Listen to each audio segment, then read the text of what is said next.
Ang buong pamilya ay kakain sa isang sikat na buffet restaurant para ipagdiwang ang promosyon ng aking asawa bilang direktor. Dinuro ako ng aking biyenang babae sa mukha at sinigawan.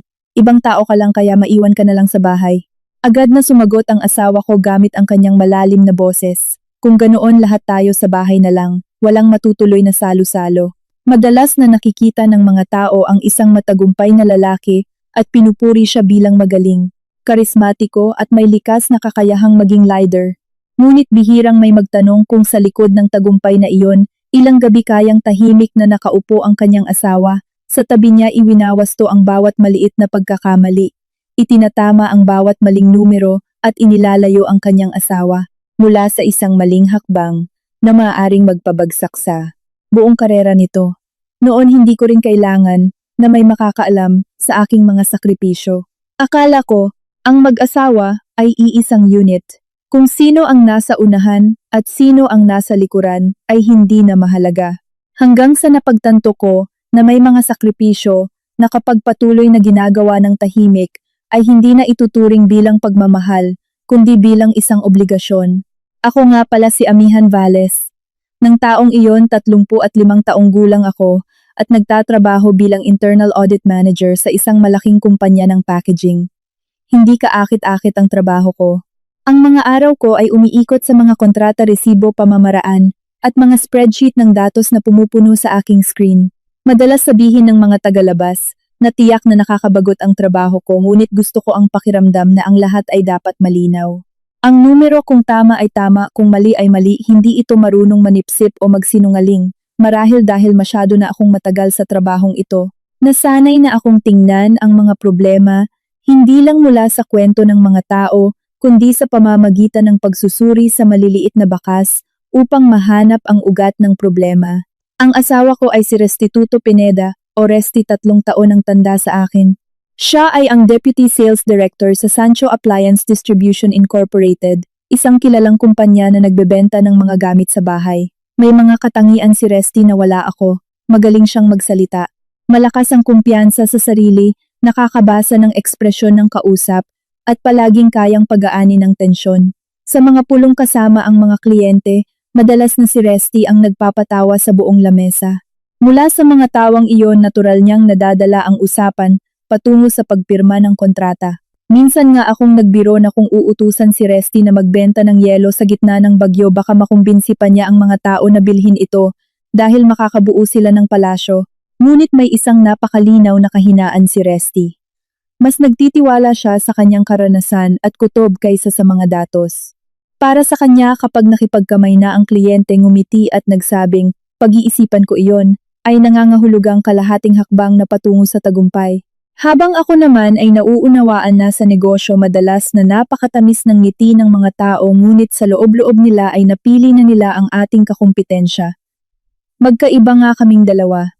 Ngunit noon ang pagkakaibang iyon ang nagpupuno sa aming mga kakulangan. Siya ang matatag sa labas, ako ang matibay na haligi sa likuran. Sa nakalipas na 2 taon, humarap sa maraming problema ang kumpanya ni Resti. Madalas na naantala ang paghahatid ng mga kargamento. Naiipon ang mga utang ng mga ahente at distributor.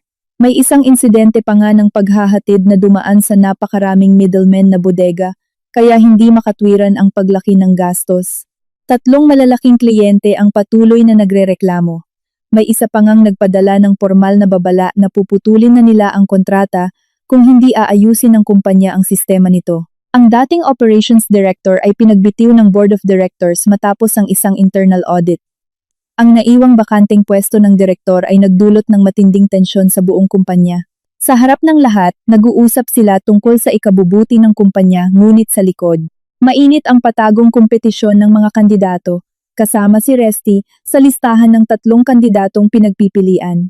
Maganda ang record niya sa benta at malawak ang koneksyon niya sa mga kliyente, ngunit ang posisyon niya ang pinakamahina dahil wala siyang share sa kumpanya at hindi siya malapit sa kahit sinong miyembro ng board of directors. Dagdag pa rito, 1 taon na ang nakalipas nang masangkot siya sa isang kaso ng late delivery na nagresulta sa pagbabayad ng multa ng kumpanya.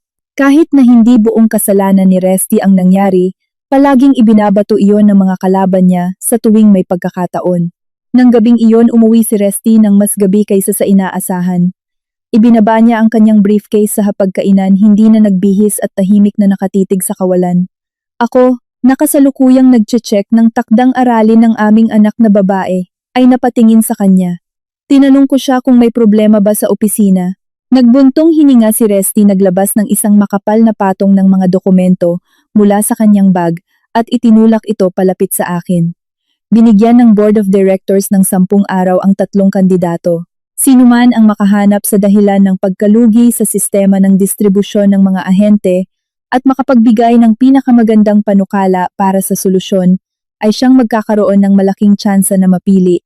Sinabi niya na 1 linggo na niyang tinititigan ang mga datos, ngunit lalo lang sumasakit ang ulo niya. Hindi ko agad hinawakan ang mga dokumento. Nagtanong muna ako kung pwede bang ilabas ang mga papeles na ito. Tumango si Resty. Pinayagan daw ng Board of Directors ang mga kandidato na pag-aralan ito basta pananatilihing kumpidensyal. Saka ko lang ito kinuha at dahan-dahang inilipat ang bawat pahina. Sa unang tingin tila patuloy na tumataas ang mga numero ng kita, ngunit ang ratio ng mga utang na lagpas na sa due date ay hindi normal. Ilang ahente na may mababang benta ang nakakakuha ng mas malaking diskwento kaysa sa mga ahenteng doble ang benta. Ang gastos sa paghahatid sa ilang rehiyon ay mas mataas din kaysa sa average nang walang sapat na paliwanag. Nagsalita ako at sinabing, hindi dapat tingnan isa-isa ang mga spreadsheet. Ang datos ng utang, diskwento at kasaysayan ng paghahatid ay dapat pagsama-samahin upang makita kung saan lumalabas ang pera. Ginulo ni Resty ang kanyang buhok. Sinabi niyang nasa linya siya ng sales at sumasakit agad ang ulo niya kapag nakakakita ng ganyan karaming numero. Tinanong niya ako kung pwede ko siyang tulungan. Agad akong sumagot na kaya kong ayusin at ituro kung saan ang mga kahina-hinalang bahagi. Ngunit ang huling desisyon at ang mismong presentasyon ay dapat manggaling sa kanya dahil trabaho niya ito. Nang gabing iyon, matapos makatulog ang aming anak, magkatabi kaming umupo sa harap ng maliit na lamesa sa aming study room. Gumawa ako ng panibagong comparative table at hinila ang datos mula sa nakalipas na 6 na buwan papasok sa iisang sistema. Halos maghahating gabi na nang may mabuo kaming pattern. May isang grupo ng mga ahente na palaging naaaprubahan para sa matataas na diskwento at ang mga produkto para sa kanila ay palaging dumadaan sa iisang middleman na bodega bago makarating sa huling destinasyon. Ang may-ari ng bodega ay hindi tauhan ng kumpanya, ngunit ang contact number nito ay tumutugma sa kamag-anak ng isa sa mga regional manager. Biglang napatayo si Resty at bakas ang pagmamadali sa kanyang boses. Ibig sabihin ay magkakasabwat sila para pagnakawan ng kumpanya. Gusto niyang i-report agad sa board kinaumagahan, ngunit agad kong pinigilan ang kamay niya. Sinabi kong wag muna dahil indikasyon pa lang ang nakita namin at hindi pa sapat ang ebidensya. Kung direktang mang-aakusa si Resty sa gitna ng matinding kompetisyon, sasabihin nilang naninira lang siya ng katrabaho. Natahimik si Resty ng ilang segundo bago nagtanong kung ano ang dapat gawin. Sumagot ako na kailangan itong gawin, ng hakbang-hakbang. Suriin ang kontrata ng bodega, pati na ang kasaysayan ng pag-apruba sa mga kinanselang order at kung sino ang nag-apruba sa mga diskwentong iyon. Hayaan niyang ang datos ang magsalita para walang makapag-akusa sa kanya na nagpapasipsip lang siya. Sa mga sumunod na araw, tuwing tulog na ang aming anak, bumabalik kami sa pagtatrabaho. May isang pagkakataon halos 2:00 na ng madaling araw nakatulog na si Resty sa kanyang upuan dahil sa sobrang pagod. Habang ako ay patuloy pa ring sinusuri ang bawat order code. Hindi ko ginagawa ang trabaho niya. Tinutulungan ko lang siyang buuin ang mga hiwa-hiwalay na hinala upang maging isang buong lohikal na kwento. Mula sa datos na iyon, natuklasan ni Resty na ang sistema ng distribusyon ay hindi lang kinakikitaan ng pagkawala ng pera, kundi nanganganib ding mawalan ng 3 malalaking kliyente dahil sa paikot-ikot na ruta ng paghahatid at kakulangan sa kontrol. Binuo niyang muli ang proposal sa distribusyon, iminungkahi ang pagtatanggal sa mga middlemen na bodega. Hinati ang kapangyarihang mag-apruba ng diskwento sa 2 antas at nagmungkahi ng pagbuo ng isang independenteng grupo para magbantay sa mga pautang. Tinulungan ko siyang ayusin ang bahagi ng datos. Pinaalalahanan siyang hindi sapat na sabihin lang na hihigpitan ang proseso, kundi dapat ay malinaw na tukuyin kung sino ang mananagot, gaano katagal ang ibibigay na palugit at paano susukatin ang tagumpay. Tinitigan ni Resty ang tapos ng proposal. Nagbuntong hininga ng maluwag at hinawakan ang aking kamay. Sinabi niya na kung sakaling makuha niya ang pagkakataong ito, alam niyang hindi iyon tagumpay niya lang mag-isa. Ngumiti lang ako, inayos ang mga papel sa lamesa at sinabing hindi ko kailangan ng pagkilala. Kailangan ko lang na hindi siya bumagsak dahil sa padalos-dalos na desisyon ng oras na iyon. Naisip ko talaga na basta't makausad ang asawa ko gamit ang sarili niyang kakayahan at maging mas matatag ang aming pamilya, sapat na iyon. Hindi ko inakala na ang pangakong mukhang tapat sa loob ng maliit na kwartong iyon ay magiging batayan ko balang araw para makita kung sino ang tunay na nagpapahalaga sa akin at kung sino ang nakakaalala lang kapag kailangan nila ng taong tatayo sa likuran para magligtas sa kanila. Ang pamumuhay namin noon ay masasabing maayos. Mayroon kaming 4 na palapag na bahay sa isang bagong subdivision sa Antipolo. Malinis ang mga kalsada at wala pang 10 minuto ang layo mula sa paaralan ng aming anak. Ang mga kakilalang bumibisita ay madalas kaming pinupuri. Mga bata pa raw kami, ngunit may maayos ng bahay, matatag na trabaho at masunuring anak. Ngumingiti lang ako bilang tugon dahil kaunti lang ang nakakaalam na sa likod ng bahay na iyon ay may mahabang bayarin sa housing loan at may mga buwan na kailangan naming bilangin ang bawat sentimo. Nang bumili kami ng bahay, ginamit ko ang halos buong ipon ko mula sa ilang taon kong pagtatrabaho bilang down payment. Dinagdagan ni Resty ang kulang mula sa kanyang bonus. Pagkatapos ay kumuha kaming 2 ng joint housing loan. Kada buwan, automatikong kinakaltas ang sweldo ko para bayaran ang malaking bahagi ng buwanang hulog. Si Resty naman ang sumasagot sa tuition ng anak namin, pang-araw-araw na pangangailangan at iba pang biglaang gastusin. Hindi namin kailanman mahigpit na pinaghiwalay kung ano ang pera niya at pera ko. Dahil naniniwala ako na kung napagpasyahan na ng mag-asawa na magkasamang maglakbay, hindi na dapat binibilang kung sino ang may mas mabigat na pasan. 2 taon matapos kaming lumipat sa bagong bahay, nagkaroon ng mild stroke ang aking biyenang lalaki na si Donato. Mabuti na lang at nadala agad siya sa ospital kaya hindi naging banta sa buhay niya. Gayunpaman, nanghina ang isa niyang kamay, at hindi na naging kasing bilis ang kilos niya kumpara noon. Kinausap ako ni Resty na papuntahin ang mga magulang niya mula sa probinsya para tumira sa amin upang mas madali silang alagaan at ihatid sa ospital para sa check-up. Hindi ako nag-atubili dahil matatanda na rin sila at hindi rin panatag ang loob ko na pabayaan silang 2 lang sa probinsya. Noong una sobrang nahihiya ang biyenan kong babae na si Carmela. Noong kakalipat lang nila, tila nag-aalangan siya sa lahat ng galaw niya. Kahit anong gusto niyang kainin, nagtatanong muna siya sa akin. Hinawakan pa niya ang kamay ko at sinabing makikitira lang sila ng sandali. Kapag mas bumuti na raw ang kalagayan ni Tatay Donato, uuwi na sila sa probinsya dahil nakakahiya raw na maging pabigat sa amin. Nang marinig ko iyon, pinagsabihan ko siya dahil masyado siyang maraming iniisip. Sinabi ko na may bakanteng kwarto ang bahay na ito at pwede silang tumira hanggat gusto nila. Ngunit ang mga tao minsan ay nagbabago, hindi dahil sa isang malaking pangyayari, kundi dahil sa maliliit na bagay na nauulit araw-araw. Ilang buwan lang ang lumipas na sanay na si Nanay Carmela sa bagong buhay. Ang refrigerator na dati ay maayos na nakasalansan ay napuno ng mga Tupperware ng pagkain na dala niya mula sa probinsya. Ang balkonahe kung saan ako nagtatanim ng mga bulaklak ay naging sampayan ng iba't ibang pinatuyong dahon ng banaba at sambong. Ang telebisyon sa sala ay halos buong araw na nagpapalabas ng mga paborito niyang palabas. Hindi ako naapektuhan ng mga bagay na iyon. Ang mga matatanda na nagbabago ng kapaligiran ay kailangang maramdaman na bahay rin nila ito. Naiintindihan ko iyon. Ang nagpapalungkot sa akin ay ang unti-unti niyang pagbubura sa pangalan ko mula sa pagmamay-ari ng bahay na ito. Sa tuwing may mga kamag-anak na bumibisita, palagi niya silang inililibot at may pagmamalaking sinasabing ito ang bahay na binili ni Resty.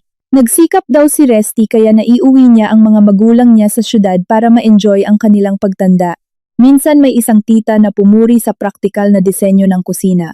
Agad na sumagot si Nanay Carmela at sinabing si Resty ang pumili ng lahat ng iyon dahil napakamabusisi raw nito. Ang totoo, mula sa kulay ng mga cabinet uri ng marmol hanggang sa bawat drawer, ako ang nag-research at nakipag-usap sa mga karpintero. Minsan ko nang sinabihan ng malumanay si Resty tungkol dito. Sinabi kong pakiramdam ko ay tila nakitira lang ako na may dalang maleta sa bahay ng asawa ko. Tumawa lang si Resty habang nakatingin sa kanyang cellphone. Matanda na raw ang nanay niya at gusto lang nitong ipagmalaki ng kaunti ang anak na lalaki. Hayaan na lang daw siyang maging masaya. Dahil kahit naman kausapin nito ang mga kamag-anak hindi ibig sabihin ay magiging kanila na ang bahay. Alam kong hindi masama ang intensyon niya ngunit ang sagot na iyon ay nagparamdam sa akin na binaliwala na lang ng ganoon ang mga pagsisikap ko. Mayroon ding napakalinaw na pananaw si Nanay Carmela. Sa kanyang paningin, kahit nagtatrabaho ang babae at kumikita ng pera, ang papel nito ay pangalawa pa rin sa pamilya. Isang gabi, habang binubuksan ko ang laptop para suriin ang isang ulat, tumayo siya sa likuran ko, tumingin sa mga numero at nagsalita. Masyado raw nagpapakapagod ang mga babae sa pagtatrabaho. Para saan pa raw iyon? Kapag nagkaroon ng bagong posisyon ang asawang lalaki, doon daw rerespetuhin ng tao ang pamilya. Sinabihan niya akong asikasuhin na lang ng mabuti ang bahay at anak para makapag-focus si Resty sa karera nito. Sumagot ako na may mga responsibilidad at pressure din ang trabaho ko. Ngumiti siya nang may pang-iuyam. Ang trabaho ko raw ay madali lang ayusin kapag may nagkamaling numero.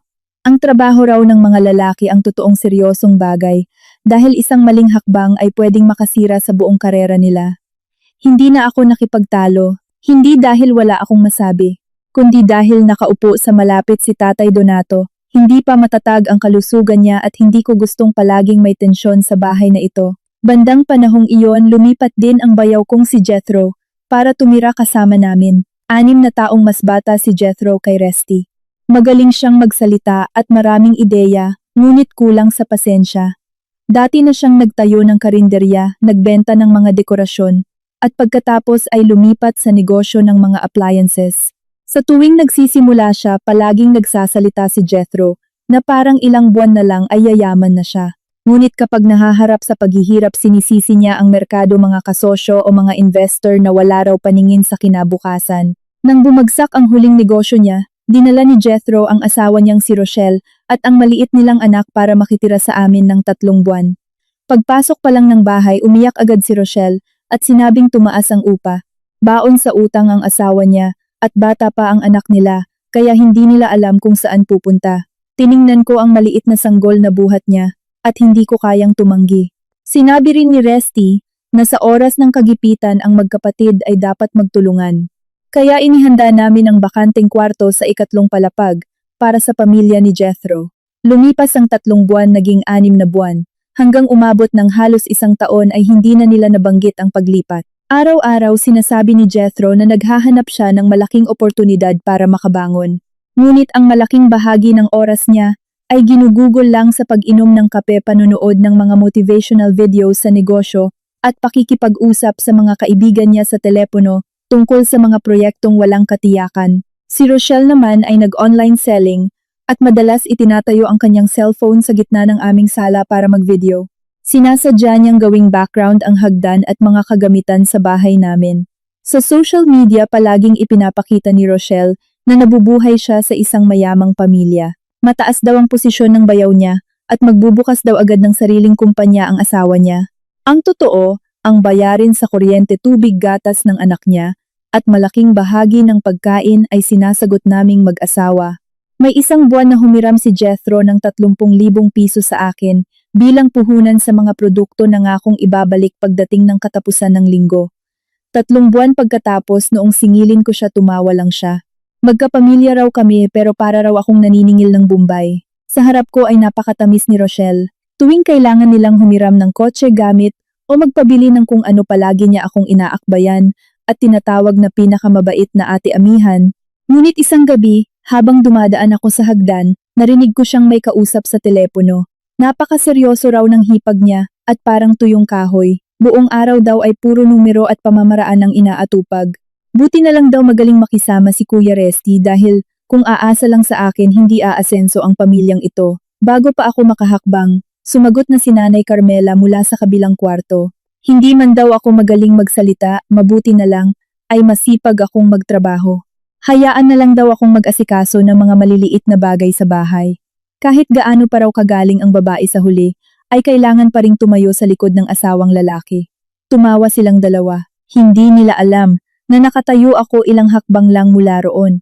Nang gabing iyon, kinuwento ko ito kay Resty. Agad siyang bumaba para kausapin ang kanyang ina at si Rochelle. Ngunit pagkalipas lang ng ilang minuto ay umakyat na siya ulit at sinabing nagbibiro lang sila at walang intensyong saktan ako. Tinanong ko si Resty kung talagang sinabi niya na hindi ko matatanggap ang paraan nila ng pagmamaliit sa akin. Nagbuntong hininga si Resty at sinabing sinabihan na niya pero maingay ang bahay at hindi rin mabuti ang pakiramdam ni Tatay Donato. Kung palaging gagawing tensyonado, ano daw ang mapapala namin? Hindi ako sumagot. Naiintindihan ko na gusto niyang mapanatili ang kapayapaan, ngunit ang kalahating puso niyang pag-awat ang nagpapaniwala sa ina niya at sa pamilya ni Jethro na basta magtago sila sa likod ng salitang pamilya kami sa huli ang laging magpaparaya. Noong oras na iyon, iniisip ko pa rin na ang panahon ang magpapaintindi sa kanila ng limitasyon. Hindi ko alam na ang pananahimik ko sa mga maliliit na problema ngayon ay tahimik na nagpapalago ng isang kasakiman na sapat para kaladkarin ang buong pamilya sa bingit ng bangin. Lunes ng umaga noon, at may meeting ako sa Finance Division nang walang tigil na nag-vibrate ang cellphone sa bulsa ko. Nang makita kong pangalan ni Resty ang lumabas, nagpaalam akong lumabas para sagutin ito. Natahimik ng ilang segundo sa kabilang linya.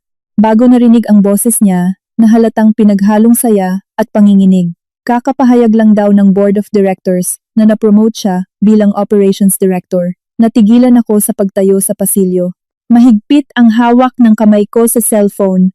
Ang mga gabing magkatabi kaming nakaupo para ikumpara ang mga datos. Ang mga oras na padalos-dalos si Resty at pinigilan ko siya biglang luminaw ang lahat sa isip ko. Ngumiti ako at dahan-dahang nagsalita.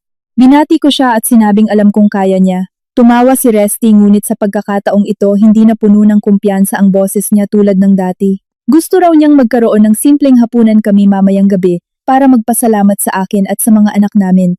Kung wala raw ako hindi siya makakarating sa posisyong iyon. Bago pa ako makasagot, may tumawag na sa akin mula sa loob para bumalik sa meeting room. Nagbilin na lang ako na umuwi siya ng maaga mamaya para makakain kami ng pamilya. Noong oras na iyon akala ko ang kaligayahang ito ay magiging para lang sa aming maliit na pamilya simple, ngunit mainit. Hindi ko inakala na wala pang isang oras ay kumalat na ang balita ng promosyon ni Resty nang mas mabilis pa sa opisyal na anunsyo ng kumpanya. Tinawagan ni Resty ang ama niya para ibahagi ang saya. Na-touch si Tatay Donato pagkarinig ng balita. Nagsalita ng ilang maiikling salita bago ibinigay ang telepono kay Nanay Carmela. Mula noon halos hindi na makaupo ng maayos si Nanay. Tinawagan niya isa-isa ang mga kamag-anak at umalingaw-ngaw ang boses niya sa buong sala. Ipinagmalaki niya na direktor na si Resty hindi na lang department head o deputy, kundi operations director. Hindi lang siya nagbigay ng balita sa bawat tawag ay mas lalong nadaragdagan ang mga kwento tungkol sa posisyon ni Resty. Sa isang tita, sinabi niya na si Resty na ang nagdedesisyon sa lahat ng pag-hire sa kumpanya. Sa isang tiyuhin sa probinsya, sinabi niya na may daan-daang distributor ang kumpanya at sino man ang gustong makipagsosyo ay kailangan lang hintayin ang pagtango ni Resty. May nagtanong kung may bakanting trabaho para sa anak nila. Agad na sumagot si Nanay Carmela at sinabing maliit na bagay lang iyon at siya na ang kakausap kay Resty. Pag-uwi ko mula sa trabaho at pagdating ko pa lang sa gate, narinig ko na ang maingay na tawanan mula sa loob. Pagpasok ko, tinawag agad ako ni Nanay Carmela. Inutusan niya akong ilista kung ano ang mga posisyon sa kumpanya ni Resty dahil walang trabaho ang anak ni Tita Maricel. Gusto rin daw magbukas ng tindahan bilang distributor ng pamangkin ni Tito Hernando. Dahil direktor na si Resty pwede na raw siyang tumulong sa pamilya. Ibinaba ko ang bag ko at maingat na ipinaliwanag na kahit direktor na si Resty. Ang usapan sa pag-hire o pagbubukas ng bagong distributor ay kailangan pa ring sumunod sa proseso ng kumpanya. Agad na kumunot ang noo ni Nanay. Ang mga proseso raw na iyon ay ginagawa ng mga namumuno. Bakit daw naging direktor pa kung hindi rin naman makakatulong sa sariling pamilya? Sumagot ako na kapag nagsalita siya ng ganyan, ay mas mahihirapan si Resty.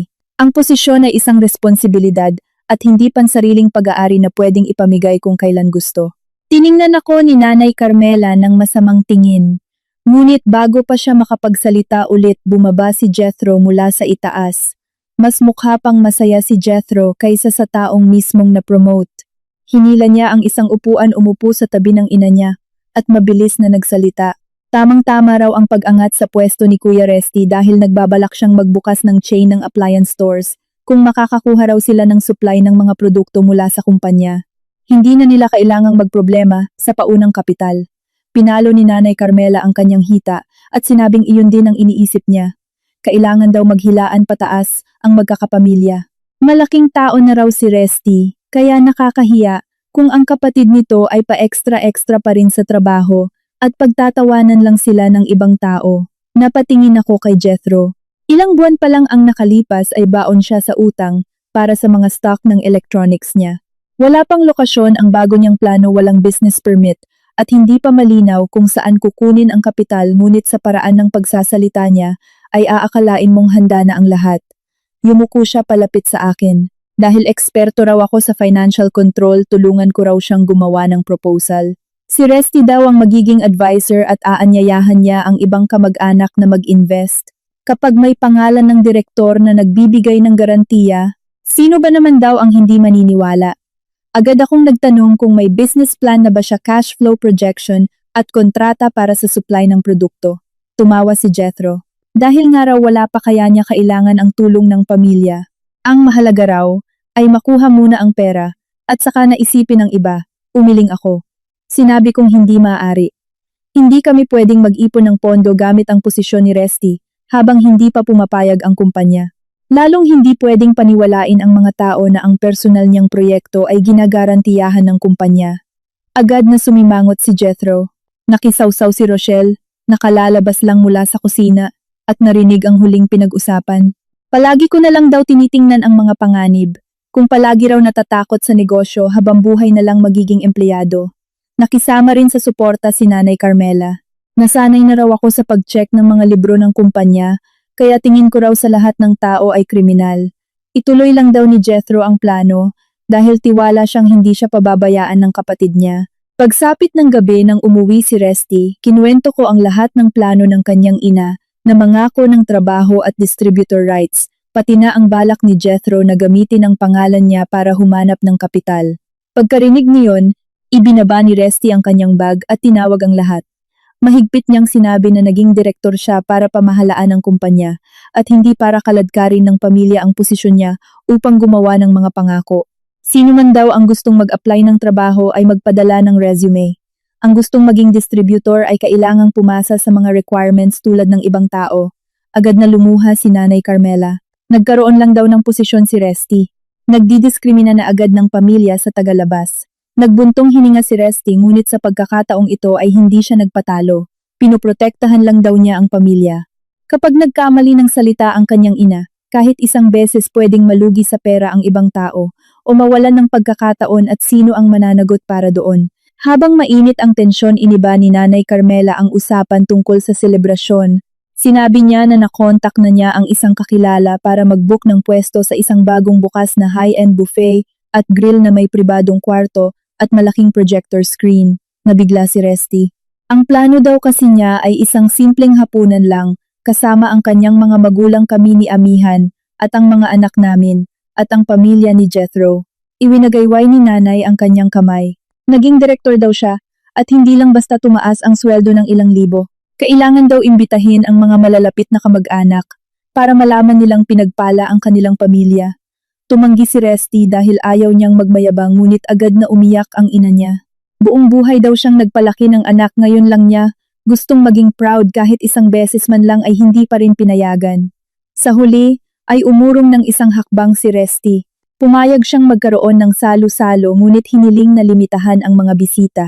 Huwag tumanggap ng mamahaling regalo, walang mangangako ng trabaho, at lalong walang pag-uusapan tungkol sa investments. Tiningnan niya ng diretso si Jethro, at idiniin na ang salo-salo ay para sa selebrasyon ng pamilya, hindi lugar para i-promote ang proyekto nito. Mabilis na tumango si Jethro. Sinabihan niya ang kapatid na huwag mag-alala at alam daw niya ang limitasyon. Sumingit din si Rochelle at sinabing gusto lang daw niyang kumuha ng magagandang litrato bilang souvenir. Sumang-ayon si Nanay Carmela sa lahat sa harap namin at hiniling pa sa akin na pumili ng magandang restaurant.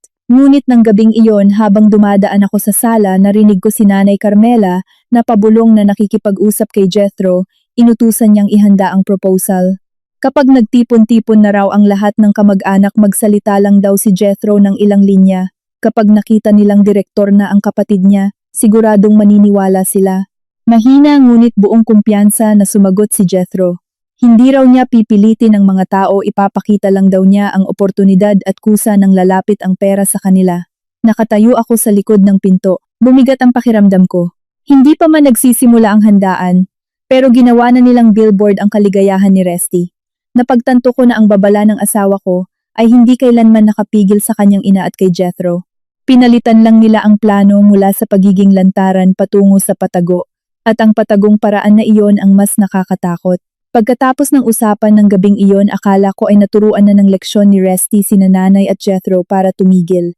Ngunit kinabukasan ng umaga, binigyan pa rin ako ni Nanay Carmela ng mahabang listahan ng mga hinihiling para sa handaan.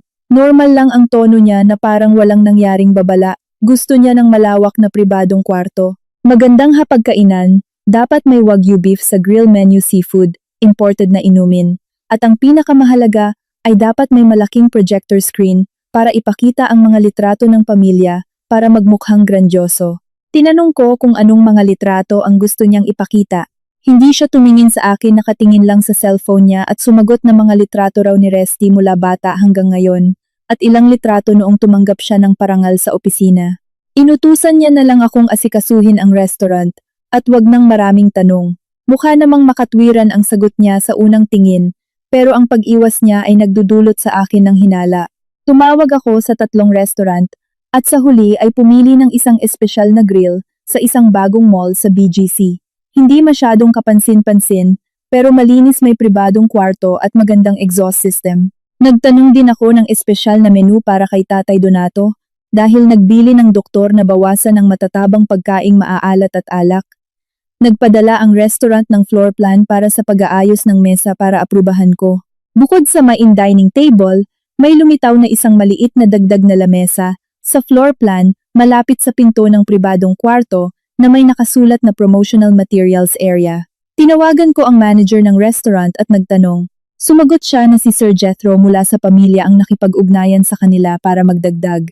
Kailangan daw ng isang lamesa para ilagay ang mga brochure tungkol sa pagpapakilala ng proyekto para sa mga bisita. Pagkarinig ko noon, nanlamig ang gulugod ko.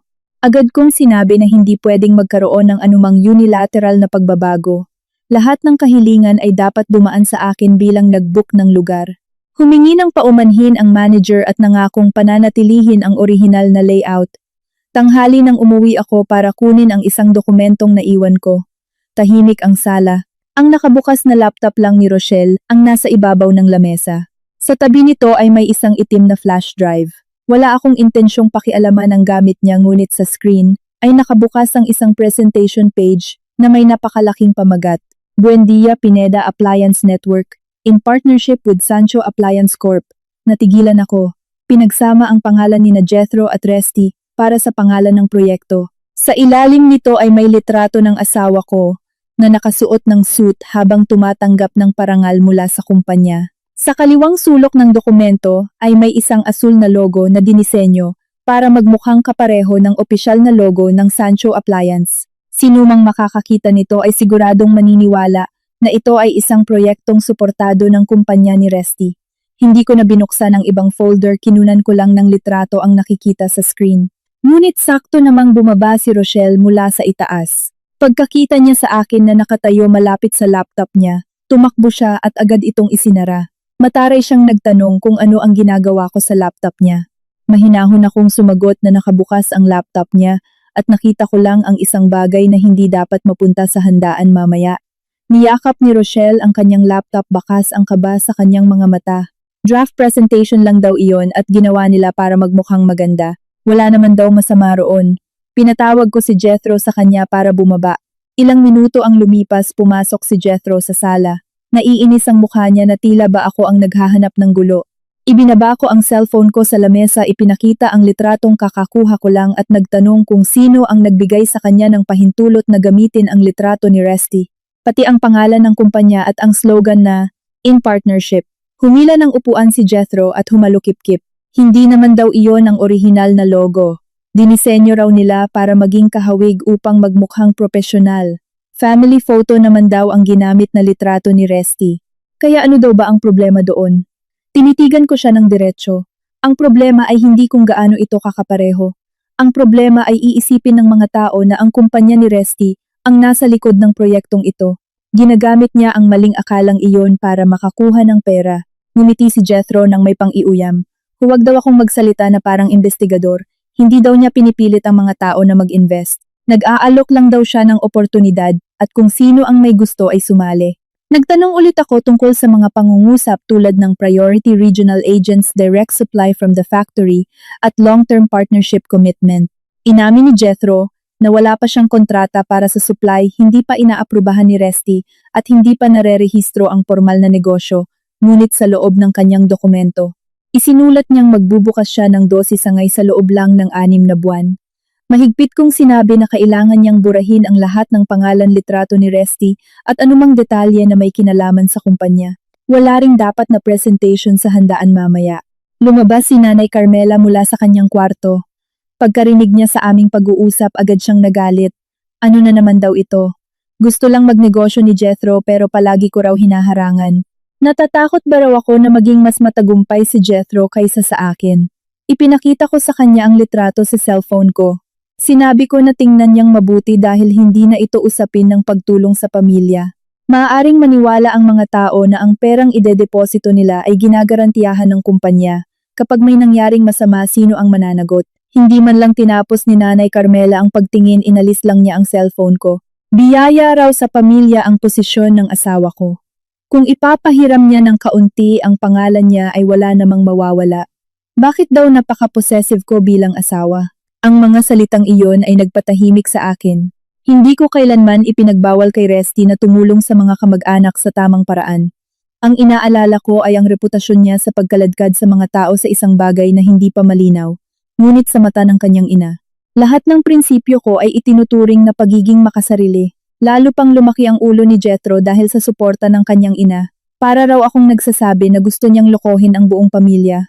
Talaga raw gusto niyang magbukas ng tindahan, bumili ng produkto, at kailangan lang niya ng kapital. Sumagot ako na kung talagang maganda ang proyekto niya, ipresenta niya, nang may tapat na datos, maayos na plano at tunay na responsibilidad. Huwag niyang gawing garantiya ang posisyon ng kuya niya habang ito mismo ay hindi pa pumapayag. Sakto sa sandaling tensyonado ang sitwasyon, bumukas ang pinto sa harapan. Pumasok si Resty, bitbit pa rin ang kanyang briefcase. Pagkakita niya sa amin ni Nanay Jethro, at ako na magkaharap, agad niyang nalaman na hindi pa tapos ang problema. Hindi ko dinagdagan o binawasan ang kwento. Ipinakita ko ang litratong kinuha ko at ikinuwento ko ang hiling ni Jethro sa restaurant. Binuksan ni Resty ang laptop ni Jethro, inutusan siyang ipaliwanag ang bawat slide. Habang lalo siyang tumitingin, lalong dumidilim ang kanyang mukha. Nang makarating siya sa pahinang may pangungusap na pinamamahalaan ng pangkat na direktang nakakonekta sa Board of Directors ng Sancho Appliance, malakas niyang isinara ang screen ng laptop. Jethro, burahin mo ngayon din. Hindi malakas ang boses ni Resty, ngunit napakalamig nito, kaya natahimik ang buong silid. Sinubukan ni Jethro na ipagtanggol ang sarili. Hiniram lang daw niya ang pangalan ni Resty para maniwala sila sa umpisa. Kapag tumatakbo na ang tindahan, siguradong babalik ang pera nila. Wala raw malulugi. Direktang itinuro ni Resty ang screen. Hindi raw ito paghiram ng pangalan. Sinasadya niyang linlangin ang mga tao. Kung may isang tao lang na malugi, si Resty, at ang kumpanya ang una nilang hahanapin. Akmang iiyak na sana si Nanay Carmela. Sinasabing malaking tao na si Resty kaya nagagawa niyang maging malupit sa kapatid niya. Ngunit sa pagkakataong ito, hindi lumambot si Resty. Pinilit niya si Jethro na burahin ang dokumento sa harap niya, kasama ang kopya sa flash drive at ang mga mensaheng naipadala na sa group chat ng pamilya. Nakatayo si Rochelle sa tabi niya, mahigpit ang tikom ng bibig, habang nag-aatubiling iabot ang flash drive. Sumunod si Jethro, ngunit walang bakas ng pagsisisi sa kanyang mga mata. Bago niya dalhin ang laptop sa itaas, narinig ko pa siyang bumulong ng mahina. Pareho raw kaming duwag at walang malaking negosyante ang duwag na tulad namin. Narinig ko iyon ng malinaw, ngunit hindi ko na pinansin. Nang gabing iyon, habang kumukuha ako ng inuming tubig, sinadya kong mapatingin sa ilaw mula sa siwang ng pinto ng kwarto ni Jethro. Sa loob, nakasaksak sa laptop ni Rochelle ang isa pang flash drive. Mahinang bumulong si Jethro na itago lang daw nila iyon. Mamaya raw, kapag marami ng tao sa handaan, magsasalita raw muna ang ina nila tungkol sa opening bago nila i-play iyon. Kahit malaman pa ni Resty, imposibleng gumawa ito ng gulo sa harap ng buong pamilya. Nagtanong si Rochelle, paano kung humarang ako? Tumawa ng malamig si Jethro. May plano na raw ang ina nila, at baka nga hindi na raw ako makasama sa salo-salo. Nakatayo ako sa pasilyo. Mahigpit ang hawak ko sa baso ng tubig. Doon ko lang napagtanto na hindi nila kailanman kinansela ang kanilang mga plano. Ang nangyaring paghaharap kanina ay nagtulak lang sa kanila para itago ito ng mas maayos. At sa unang pagkakataon naramdaman ko na ang handaan mamaya ay hindi para batiin si Resty, kundi isang bitag na binuo gamit ang reputasyon ng sarili kong asawa. Kinahapunan bago ang handaan nagpaalam akong umuwi ng mas maaga. Kahit alam ko na may tinatago pa rin ang biyenan ko at pamilya ni Jethro, ayaw ko pa ring magkagulo ang lahat sa harap ng biyenan kong lalaki. Kakagaling lang ni Tatay Donato sa pagpapagaling. Ang kanyang gamot sa presyon ng dugo ay kailangang inumin sa tamang oras at dapat kontrolado ang kanyang pagkain. Dumaan ako sa parmasya para bumili ng reserbang gamot pagkatapos ay sa supermarket para bumili ng mga malalambot na cake at low sugar milk para sa kanya. Pagkabukas ko ng pinto narinig ko ang malakas na tawanan mula sa sala.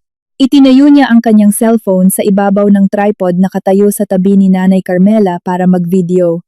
Nakasuot si Nanay ng dark purple velvet gown, nakapusod ng maayos ang buhok at may malaking kwintas na perlas sa leeg.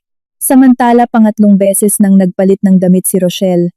Habang umiikot sa harap ng kamera, sinabi niya, "Ngayong araw ay ipagdiriwang ng pamilya ko ang promosyon ni Kuya Resty bilang direktor. Iba talaga kapag matagumpay ang pamilya." Mga kaibigan, ibinaba ko ang supot ng gamot sa mesa at nagtanong kung kumain na ba si tatay. Hindi sumagot si Nanay Carmela, lumingon lang at tiningnan ako mula ulo hanggang paa. "Umuwi ka na pala, umakyat ka na at magbihis tapos ihanda mo ang gamot ng tatay mo. Huwag mong hayaang mataranta pa tayo sa restaurant mamaya." Ang tono niya ay parang naguutos sa isang kasambahay kaysa makipag-usap sa manugang. Ngunit hindi ko na siya pinansin. Pumasok ako sa kwarto ni Tatay Donato, chinek ang presyon ng dugo niya, hinati ang mga gamot sa maliliit na lalagyan at pinaalalahanan siya kung anong mga pagkain ang hindi niya pwedeng kainin ng marami. Paglabas ko nakatayo na si Rochelle sa harap ng cabinet ng mga alahas ko. Hawak niya ang jade necklace na pamana ng namayapa kong ina. Agad akong lumapit at dahan-dahan ngunit mariin ko itong kinuha. Sinabi kong alaala ito ng ina ko at hindi niya ito pwedeng gamitin. Agad na sumimangot si Rochelle. Hihiramin lang daw niya ng isang gabi at ang damot ko raw. Gagamitin daw niya iyon para salubungin ang mga bisita ni Kuya Resty para na ring maprotektahan ang imahe ng pamilya. Ibinalik ko ang kahon sa loob. Kung may ibang gamit siyang gustong hiramin, magtanong lang daw siya. Ngunit lalo na ang isang ito ay hindi pwede. Ngumiti siya ng patagilid.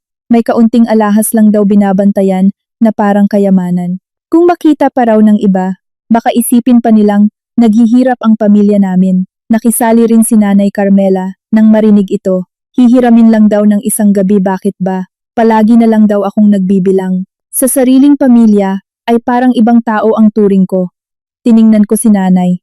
Bigla kong naisip ang sinabi ni Jethro kagabi na baka hindi ako makasama sa salo-salo. Nagsimulang lumitaw ang masamang kutob, ngunit pilit kong pinanatili ang pagiging kalmado. Nang umakyat ako sa itaas para kunin ang jacket ni tatay, narinig ko si Nanay Carmela na may kausap sa telepono sa kusina. Hinaan niya ang kanyang boses, ngunit dahil bukas ang pinto, malinaw na maririnig ang bawat pangungusap. Sinabihan niya ang isang tito na dalhin na lang ang pera. Mamayang gabi raw pagkatapos mag-present ni Jethro, kung sa tingin niya ay ayos i-transfer na agad ang down payment para masiguro ang lugar. Espesyal lang daw ang pagkakataong ito para sa pamilya at walang makukuhang pwesto ang mga tagalabas. Napatigil ako sa hagdan. Kaya pala hindi lang sila naghahanda ng materyales, nagsisimula na silang mag-imbita ng mga tao para magdala ng pera. Agad kong tinawagan si Resty ngunit hindi niya sinagot. Nasa kalagitnaan siya ng unang turnover meeting kasama ang board of directors. Nagpadala ako ng litrato ng presentation na nakuha ko kanina kasama ang isang maikling mensahe. Nag-iimbita si Nanay ng mga tao na magdala ng pera sa party. "Umuwi ka na bago tayo umalis. Seryoso na ito." Mag-aalas 6 na ng gabi nang dumating si Resty sa bahay. Pumasok siya na may tensyonadong mukha pero hindi agad nagsalita. Tiningnan ko siya. Tumango lang siya ng bahagya bilang senyales na nabasa na niya ang mensahe ko. Bumaba si Jethro mula sa itaas, bihis na bihis at may hawak na susi ng kotse na parang walang nangyari. May bitbit na malaking leather bag si Rochelle. Nayakap niya ng mahigpit. Nang yumuko siya para magsuot ng sapatos, nakita ko ang sulok ng isang patong ng mga nakalimbag na papel na sumisilip mula sa loob ng bag niya. Nakita rin ito ni Resty, ngunit nanatili siyang tahimik. Marahil gusto niyang makita kung gaano kalayo ang aabutin ng kanyang ina at kapatid. Habang akala nila ay wala siyang alam, umakyat ako sa kwarto at nagsuot ng dark blue na gown. Naglagay ng manipis na makeup at bumaba. Hindi ko intensyong magmayabang. Gusto ko lang magmukhang presentable bilang asawang sumuporta sa kanya sa pinakamahihirap na sandali. Pagkatapak ko sa huling baitang ng hagdan, biglang tumayo si Nanay Carmela at humarang sa pinto. Tiningnan niya ako at malamig ang kanyang boses. Nagtanong siya kung bakit pa ako nagbihis. Medyo nabigla ako pero sumagot pa rin. Sinabi kong aalis na ako kasama ang pamilya, nakapag-book na ako ng lamesa. At handa na rin ang mga gamot ni tatay. Dinuro ako ni Nanay Carmela sa mukha at malakas na sumigaw. Ibang tao lang daw ako at dapat maiwan na lang sa bahay. Ngayong araw daw ay ipagdiriwang ng pamilya Pineda. Kaya wala raw akong karapatang makialam. Natahimik ang buong sala. Tiningnan ko siya. Hindi ako makapaniwala na ang taong nakatira sa bahay na pareho naming binabayaran ng asawa ko ay ganun na lang kadaling tawagin akong ibang tao. Dahan-dahan akong nagtanong. Ako ang asawa ni Resty, ang ina ng kanyang tunay na apo. Paano ako naging ibang tao? Umiwas ng tingin si nanay. Palagi ko raw kasing hinaharangan ang kapatid niya. Kung sasama raw ako doon, sigurado raw na magtatanong ako. Magtatanong tungkol sa pera, sa mga papeles, at sisirain ko lang ang mood. Hindi raw kailangan ng pakikialam ko sa negosyo ng pamilya. Ngumiti ng sarkastiko si Rochelle, nayakap pa rin ang bag na puno ng dokumento. Magpahinga na lang daw ako sa bahay. Hindi ko rin daw alam kung paano makipag-usap sa mga bisita at gagawin ko lang tensyonado ang lahat. Binuksan ni Jethro ang pinto ng kotse, tila nasisiyahan ang boses. Usapan daw ng pamilya nila ang pagtaas ng posisyon ni Kuya Resty. Huwag ko na raw gawing audit session ang masayang araw na ito. Napatingin ako sa asawa ko. Sa loob ng ilang segundo nagbalik ang mga alaalang iyon. Madalas akong pinapayuhan ni Resty na magparaya. Matanda na raw ang nanay niya. Bata pa ang kapatid, tahimik naman ang bahay, kaya wag na raw gumawa ng gulo. Marahil inisip din ni Nanay Carmela at Jethro na pareho ang magiging reaksyon niya ngayon. Ngunit dahan-dahang kinuha ni Resty ang susi ng kotse mula sa kamay ni Jethro at ibinagsak ito ng malakas sa ibabaw ng mesa. Tinitigan niya ng diretso ang kanyang ina. Malalim ang kanyang boses. Kung ibang tao raw ang asawa niya, ibig sabihin ay walang sino man dito ang kabilang sa pamilya. Natigilan si Nanay Carmela. Inagaw ni Resty ang bag mula kay Rochelle at binuksan ito. Sa loob ay may tumpok ng colored promotional materials, investment forms, at listahan ng mga bisita. Agad na tumigas ang kanyang mukha. Binigkas niya ang bawat salita. Lahat ay mananatili sa bahay. Walang matutuloy na salo-salo. Kanselado ang party. Agad na sumigaw si Nanay Carmela. Nababaliw na raw siya. Maraming tao na raw ang naghihintay sa restaurant at ngayon ay kakanselahin na lang ng basta-basta. Saan daw niya ilalagay ang mukha niya bukas sa harap ng mga kamag-anak? Hindi sumagot si Resty. Kinuha niya ang cellphone niya at tinawagan ang manager ng restaurant para kanselahin ang reservation. Pagkatapos, binuksan niya ang group chat ng pamilya at malinaw na nag-type. Ang party ngayong gabi ay kinakansela dahil may mga taong gumagamit ng pangalan ko para mangalap ng investment funds nang walang pahintulot ko. Wala pang isang minuto, walang tigil sa pagtunog ang mga cellphone ni Nanay Carmela at Jethro. Nagpadala si Tito Hernando ng screenshot ng 1 million pesos na transfer sa group chat kasama ang tanong. Totoo bang ginagarantiyahan ng kumpanya ni Resty ang perang ide-deposito ko? Tiningnan ko ang screen ng cellphone ko. Nanlamig ang buong katawan ko. Hindi na sila nasa yugto ng paghahanda. Nakatanggap na pala sila ng pera ng mas maaga pa. Iniangat ni Resty ang kanyang ulo at tiningnan ng ina at kapatid niya. Wala nang lambing na makikita sa kanyang mga mata. Ngayon maupo raw silang lahat at ipaliwanag ang lahat ng ito. Pagkatapos magsalita ni Resty, sobrang tahimik ng sala na maririnig ko ang pag-vibrate ng cellphone sa mesa. Ilang segundong natigilan si Nanay Carmela. Bago biglang hinampas ang sandala ng sofa. Tumulo ang mga luha niya. Pinapatay daw siya ni Resty sa ginagawa nito. Maraming tao na raw ang naghihintay sa restaurant at ngayon ay kinansela na lang niya. Saan daw niya ilalagay ang mukha niya bukas sa harap ng mga kamag-anak? Hindi agad sumagot si Resty. Humila siya ng upuan, ipinatong sa mesa ang bag na puno ng dokumentong kinuha niya kay Rochelle at nagsalita. Naiintindihan daw niya na takot mawalan ng mukha ang ina niya. Ngunit bago pag-usapan ang pride, kailangan muna niyang ipaliwanag kung nasaan ang pera ng lahat ng tao. Pinunasan ni Nanay Carmela ang kanyang luha. Mula sa pagiging malungkot, naging mapanisi ang tono niya. Gusto lang daw niyang magkaroon ng negosyo ang kapatid niya. Kung magiging matagumpay si Jethro, makikinabang din ang buong pamilya. Hindi naman daw ginamit ang pera sa pagwawaldas. Bakit daw umaarte si Resty, na parang gumawa ng malaking krimen ang pamilya? Napatingin ako kay Jethro. Hindi na siya mukhang masaya tulad kanina, pero pilit pa ring pinapanatili ang kalmado ng kanyang boses. Hindi naman daw iyon pera mula sa panloloko. Kusang loob na nag-invest ang lahat. Kapag nagbukas na raw ang tindahan, magkakaroon sila ng shares at kita. Nagtanong ako, aling tindahan? Anong pangalan ng negosyo, nasaan ang permit, nasaan ang investment contract? Kumunot ang noo ni Jethro. Nasa proseso pa raw. Ang wala pa ngayon ay hindi ibig sabihing hindi magkakaroon. Ang negosyo naman daw ay nagsisimula sa wala. Mariin akong sumagot. Ang pagsisimula sa wala ay hindi nangangahulugang pwedeng magsimula sa kasinungalingan. Binuksan ni Resty ang mga dokumento. Hindi lang promotional materials ang nandoon kundi pati ang mga investment form na may nakasulat na pangalan, halaga ng pera at piniling distribution region. May ilang form pa nga na may pirma na ng nagdeposito. Tiningnan niya si Jethro. Mas naging malamig ang boses niya. Buksan mo ang mobile banking app mo. Agad na niyakap ni Jethro ang kanyang cellphone. Personal na account daw niya iyon. Ang pera ng ibang tao na ipinadala para sa proyektong gumagamit ng pangalan niya at ng kumpanya ay hindi na personal na usapin ang bawat salitang idiniin ni Resty. Buksan mo! Sumingit si Nanay Carmela. Wag na raw pilitin si Jethro dahil nangako na itong mananagot, bigyan lang daw ng oras. Sa unang pagkakataon, itinukod ni Tatay Donato ang kanyang mga kamay sa mesa para tumayo. Mahina ang kanyang boses, ngunit malinaw. Hayaan na raw siyang magsalita. Itinago na raw nila ang lahat ng ito sa kanya, gusto pa ba nilang itago ng tuluyan? Dahil wala nang ibang magagawa, na pilitang buksan ni Jethro ang kanyang bank app. Nagsuggest ako na titingnan lang namin ang mga transaksyon na may kinalaman sa proyekto at hindi pakikialaman ng ibang personal na bagay. Isa-isang lumabas ang mga record ng transfer na mas nagpabigat sa sitwasyon. 1 million pesos mula kay Tito Hernando, 800,000 mula kay Tita Maricel, 600,000 mula kay Tito Nilo. Sinundan ito ng serye ng mga transfer na nagkakahalaga mula 50,000 hanggang 200,000 pesos. Kumuha ako ng calculator at ang huling lumabas na numero ay 5.5 million pesos. Napanganga si Nanay Carmela at hindi makapagsalita. Napatingin siya kay Jethro. Ang sabi raw nito ay nasa kalahating milyon pa lang ang naiipon. Nauutal si Jethro. Hindi pa raw niya nai-report lahat. Hindi pa nai-report o hindi balak i-report, tanong ni Resty. Patuloy kong sinuri ang bahagi ng mga gastos. Higit sa 1 milyon ang inilipat sa isang dealer ng second-hand na kotse. Halos 300,000 para pambayad sa credit card.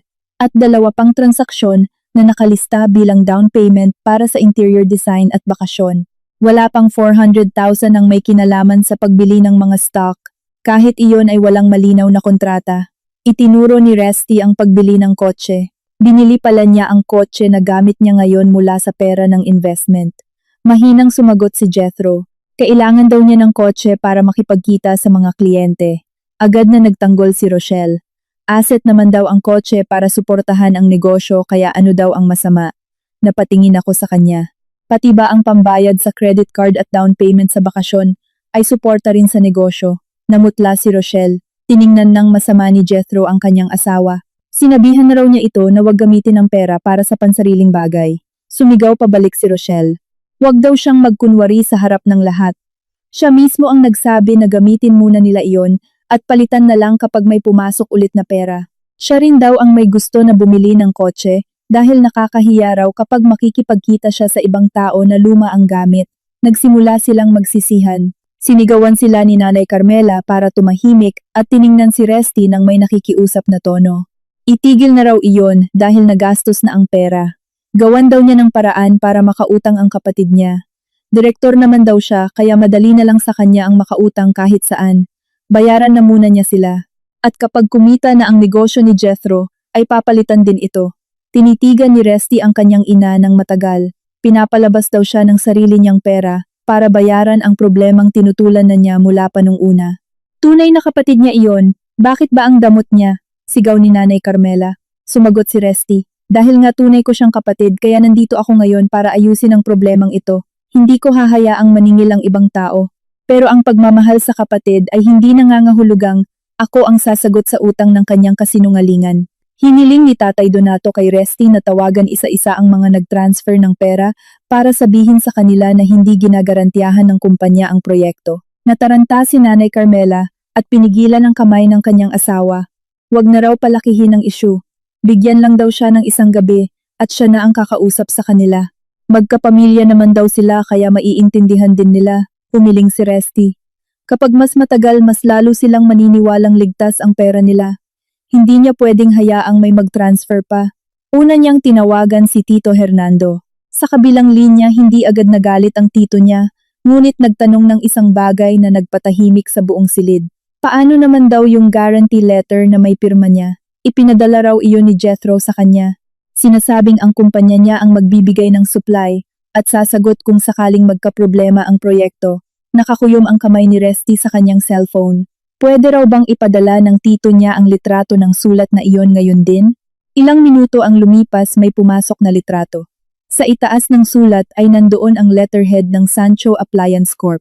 Sa ibaba ay nakalagay ang posisyong Operations Director at ang pirma sa ilalim ng pangalang Restituto Pineda. Sa gilid ng sulat ay may pulang selyo na ginawa para magmukhang selyo ng kumpanya. Napatingin ako sa asawa ko.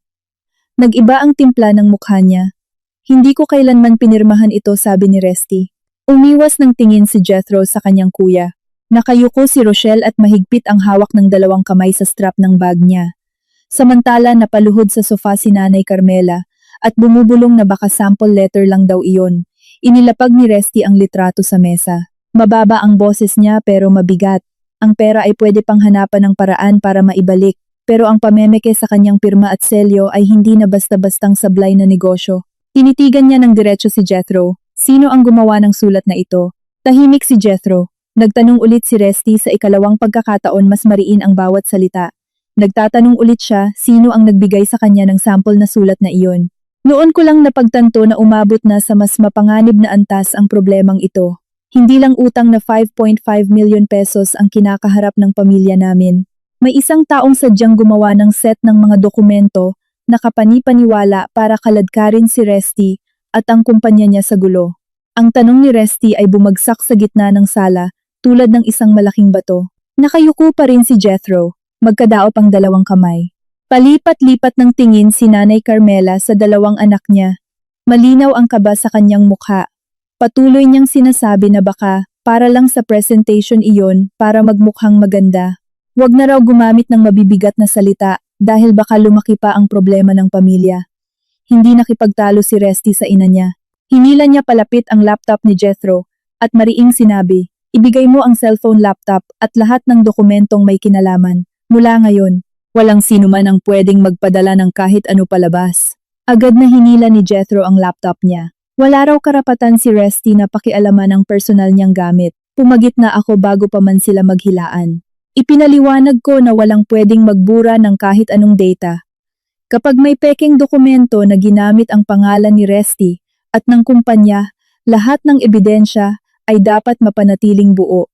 Kung hindi si Jethro ang gumawa nito, ang datos sa laptop na ito ang makakatulong sa kanya para mapatunayan iyon.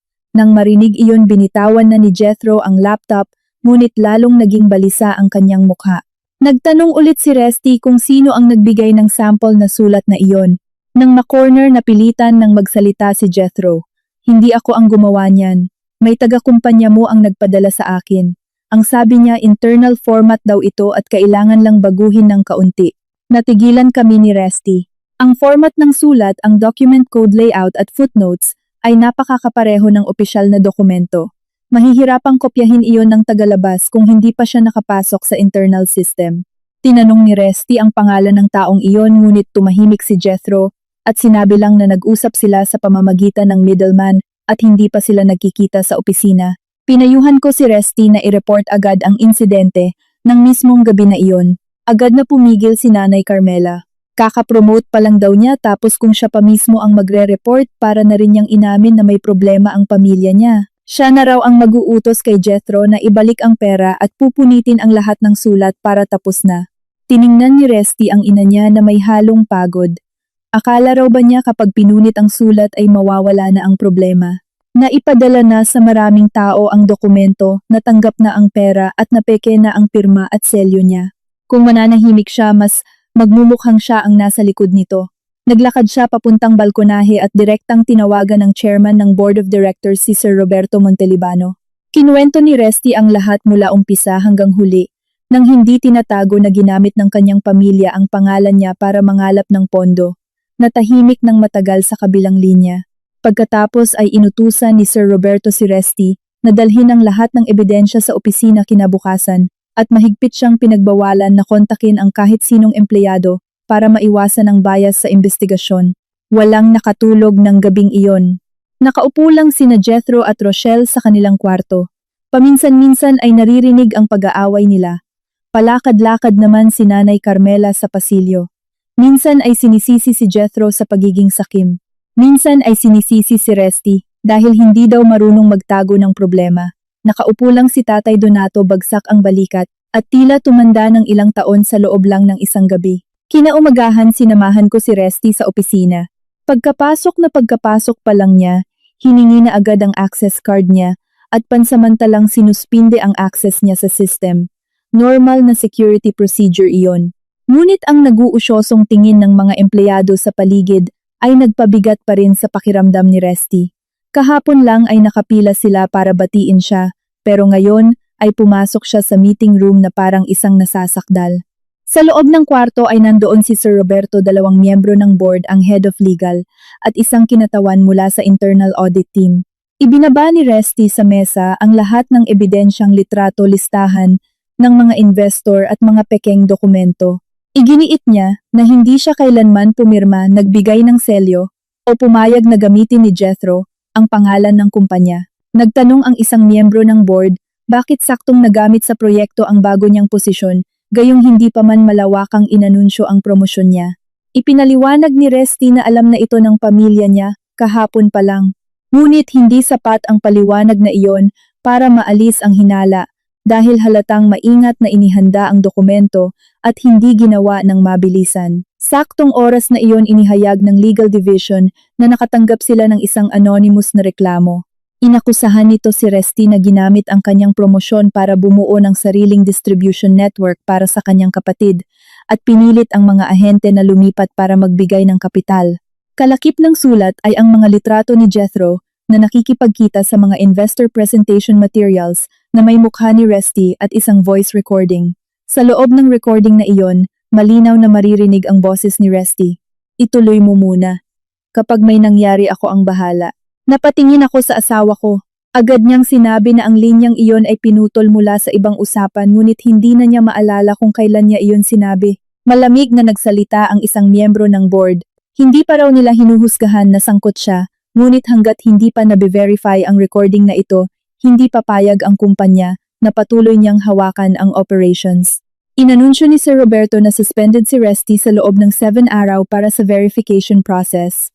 Ang posisyon na hawak niya ng wala pang 24 oras ay nanganganib na bawiin. Nakaupo lang si Resty, tikom ang bibig, ngunit pinirmahan pa rin niya ang minutes ng meeting ayon sa proseso. Bago kami umalis ng silid, tiningnan siya ni Sir Roberto at nagsalita. Naniniwala ako sa kakayahan mo, Resty. Ngunit ang tiwala ay hindi pwedeng ipalit sa ebidensya. Kung hindi ka sangkot, tulungan mo kaming hanapin kung sino ang nasa likod ng lahat ng ito. Habang pauwi halos hindi magsalita si Resty. Pagdating sa bahay, pagkakita pa lang ni Nanay Carmela, ay nagtanong na agad kung ligtas pa ba ang trabaho niya. Nang malaman niyang suspendido ito, lumingon si Nanay at dinuro ako, sinasabing kasalanan ko ang lahat ng ito. Kung hindi raw ako gumawa ng gulo kagabi, nakapag-dinner na sana sila, gaya ng inaasahan, at walang makakaalam nito. Huminto si Resty sa gitna ng sala, mabilis na lumingon sa ina niya. Sila raw ni Jethro ang tumanggap ng pera. Taong loob naman ang kasabwat nila sa paggawa ng peking sulat. Bakit daw hanggang ngayon ay si Amihan pa rin ang sinisisi niya? Sumigaw si Nanay Carmela na kung hindi ililigtas ni Resty ang kapatid niya, hindi na niya ito ituturing na anak. Matagal na tinitigan ni Resty ang kanyang ina at sumagot ng mababa ngunit matatag na boses.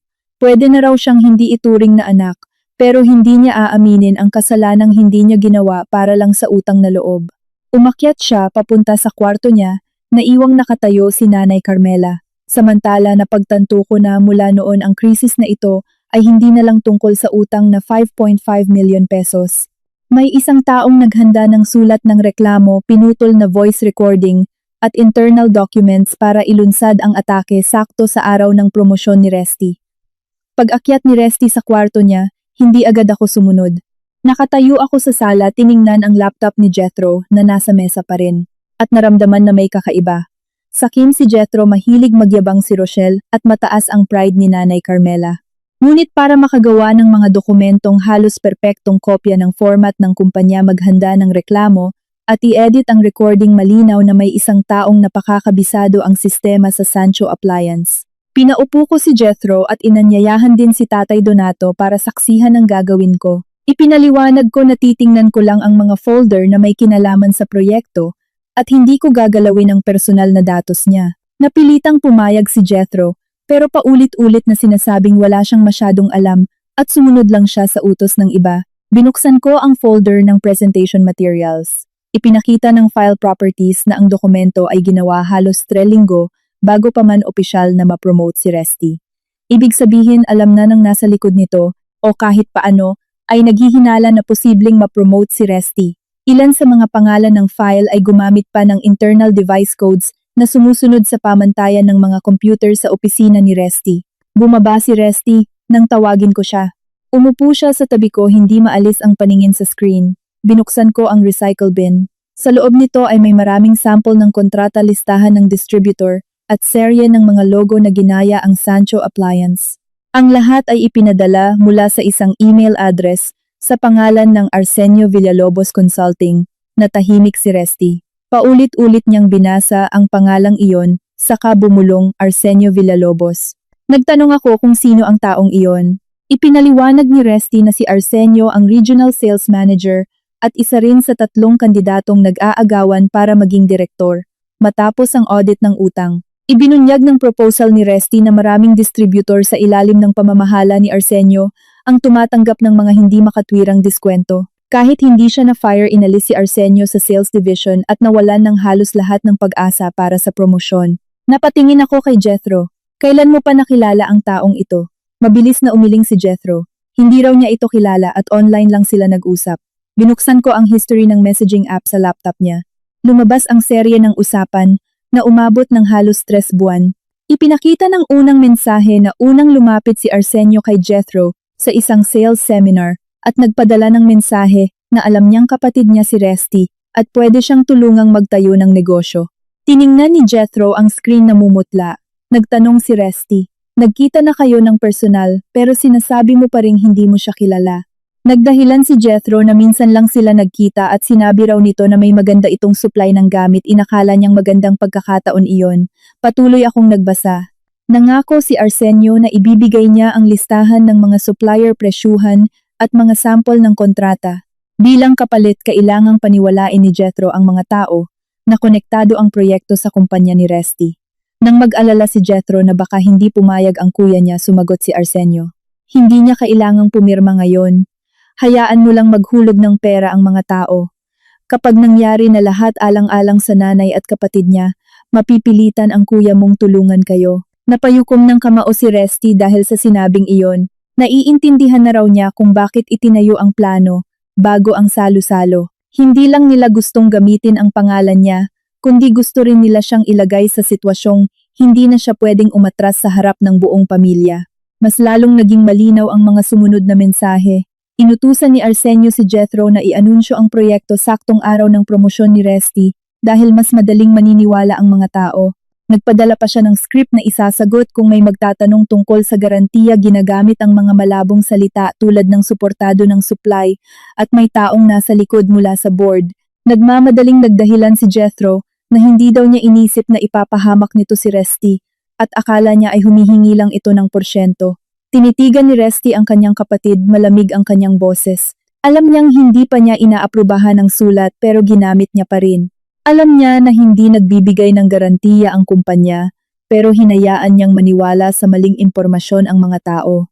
Ngayon sasabihin pa ba niyang wala siyang kasalanan? Natahimik si Jethro. Binuksan ko ang isa pang usapan sa pagitan ni na Rochelle at Arsenio. Kusang nagtanong si Rochelle na kung mag-record siya ng video Para ipakitang suportado ng pamilya ni Resty ang proyekto, magkano kaya ang ibabayad sa kanya? Pumayag si Arsenio na personal siyang babayaran ng 400,000 pesos pagkatapos ng anunsyo. Agad na nag-react si Rochelle. Pambayad lang daw iyon sa promo at hindi niya alam na ipapahamak nito si Kuya Resty. Binasa ko ng malakas ang orihinal na mensahe. Basta mapilitan si Kuya Resty na kilalanin ang proyekto. Kung mawalan man siya ng trabaho o hindi, wala na akong pakialam doon. Tahimik ang silid. Lumingalinga si Rochelle. Nanginginig ang mga labi ngunit hindi siya makapagtanggol. Biglang tumayo si Nanay Carmela at sinampal ang manugang niya. Ang lakas daw ng loob nitong ipahamak ang bayaw niya. Hinawakan ni Rochelle ang kanyang pisngi habang tumatawang mapait. Huwag na raw magpanggap si Nanay na mabuting tao. Siya rin naman daw ang nagsabi na bilisan nilang gawin iyon bago ko pa raw malaman. Siya rin daw ang nagsabi na basta marami ang mga kamag-anak hindi maglakas loob na tumanggi si Resty. Natigilan si Nanay Carmela. Ang sampal kanina ay hindi naglagay sa kanya sa tamang panig. Ibinunyag lang nito na ang bawat isa sa bahay na ito ay may kinalaman sa kapalpakan na ito. Patuloy kong sinuri ang mga naka-attach na file. Isang listahan mula kay Arsenio ang naglalaman ng 3 malinaw na layunin. Gawan ng issue si Resty na pinayayaman ng sarili pagdudahan siya ng Board of Directors at itulak ang ibang kandidato para palitan siya. Sa huling pahina ay nakasulat, pamilya ang pinakamalaking kahinaan ni Resty na pinakamadaling gamitin. Pagkatapos, basahin hindi galit ang nakita sa mukha ni Resty, kundi punong-puno ng sugat. Bumulong siya na dahil hindi siya matalo nito sa kakayahan. Ginamit nito ang pamilya niya. Sumagot ako na nagbukas lang siya ng pinto. Ang mga tao rito sa bahay ang kusang pumasok. Napaupo si Nanay Carmela sa sofa at hinawakan ang ulo niya gamit ang 2 kamay. Nakatingin si Jethro sa screen na tila hindi makilala ang sarili sa usapang iyon. Habang si Rochelle naman ay umiwas ng tingin, pero ang kanyang pananahimik ay hindi na kayang iligtas ang sarili. Inutusan ako ni Resty na i-backup ang lahat ng data. Gawa ng listahan ng mga file at ipadala ito sa legal division ng kumpanya. Hindi na niya tinanong ang kanyang ina o kapatid kung may tinatago pa sila. Bumigkas lang siya ng isang pangungusap na nagpayelo sa buong kwarto. Mula ngayon wala nang pwedeng magbura kahit isang mensahe. Sino man ang nagkamali kung gaano kabigat iyon din ang pananagutan nila. Tiningnan ko ang mga tao sa harap ko at napagtanto na ang mga kalaban mula sa labas ay nagtulak lang sa pamilyang ito sa bingit. Dahil ang kasakiman, pride at pagbabalewala sa mga patakaran ay matagal na nilang ugali. Nalaman na ang pangunahing may pakana ngunit ang pinakamasakit ay hindi niya kinailangang pilitin ang sinuman. Nag-alok lang siya ng shortcut at ang mga tao sa bahay na ito ay kusang dumaan dito. Pagkatapos ma-back up ang lahat ng data, inutusan ni Resty ang lahat na manatili sa bahay hanggang magbigay ng direksyon ang abogado at kinatawan ng kumpanya. Iginigiit niya na walang pwedeng makipag-usap sa mga investor o mag-upload sa social media. Ngunit kapag na-corner na ang tao, may pinipiling harapin ito habang may iba namang nagpapanggap na sila ang biktima. Makalipas ang 1 oras, napansin ko na wala na si Rochelle sa kwarto niya. Bahagyang bukas ang pinto sa likod, wala rin ang bag at cellphone niya. Ilang beses siyang tinawagan ni Jethro pero hindi sumasagot. Naghalo ang galit at pag-aalala ni Nanay Carmela, sinisisi ang manugang na tumakas pa sa oras ng kagipitan. Papakiusapan ko pa lang sana ang guard ng subdivision para mag-check ng sunod-sunod na nakatanggap ang cellphone ko ng notifications. Naka-live sa Facebook si Rochelle. Sa video nakaupo siya sa isang cafe. Mapula ang kanyang mga mata, sinadya niyang guluhin ang kanyang buhok, at nanginginig ang boses niya na parang dumaan sa matinding trauma. Kinuwento ni Rochelle na mula nang naging direktor si Resty, naging diktador daw ako at gustong kontrolin ang lahat ng pera at kapangyarihan sa pamilya ng asawa ko. Inakusahan niya akong ginamit ang kakayahan ko sa internal audit para ma-access ang laptop niya ng iligal. Minanipula raw ang ebidensya at pinilit na umamin si Jethro na may kasalanan. Gusto lang daw niyang tulungan ang asawa niyang magnegosyo habang umiiyak siya. Ngunit natatakot daw ako na baka umasenso sila at hindi na umasa sa akin ang pamilya ng asawa ko. Binantaan pa raw niya kaming tatanggalin sa posisyon si Kuya Resty kapag hindi kami sumunod sa kanya. Nakatingin ako sa screen at nanlamig ang buong katawan ko. Pinaghalo ng mga salita niya ang kaunting katotohanan sa maraming kasinungalingan. At mismong ang istilong ito, ang pagiging kalahating totoo at kalahating kasinungalingan, ang pinakamadaling paniwalaan ng mga tao. Hindi pa nakontento tinawagan niya si Nanay Carmela on air gamit ang video call. Noong una hindi alam ni Nanay Carmela na nakalive siya sa harap ng daan-daang tao. Umiiyak na nagtanong si Rochelle kay Nanay kung totoo ba na simula pa noon ay hindi ko sila tinuring na pamilya. Si Nanay na kasalukuyang natataranta ay nadulas sa pagsasalita. Simula raw nang maging manugang ako dapat laging sunod sa gusto ko. Bagong direktor pa lang daw si Resty pero sinira ko na raw agad ang pamilya. Agad akong lumapit at pinatay ang tawag sa cellphone ni Nanay.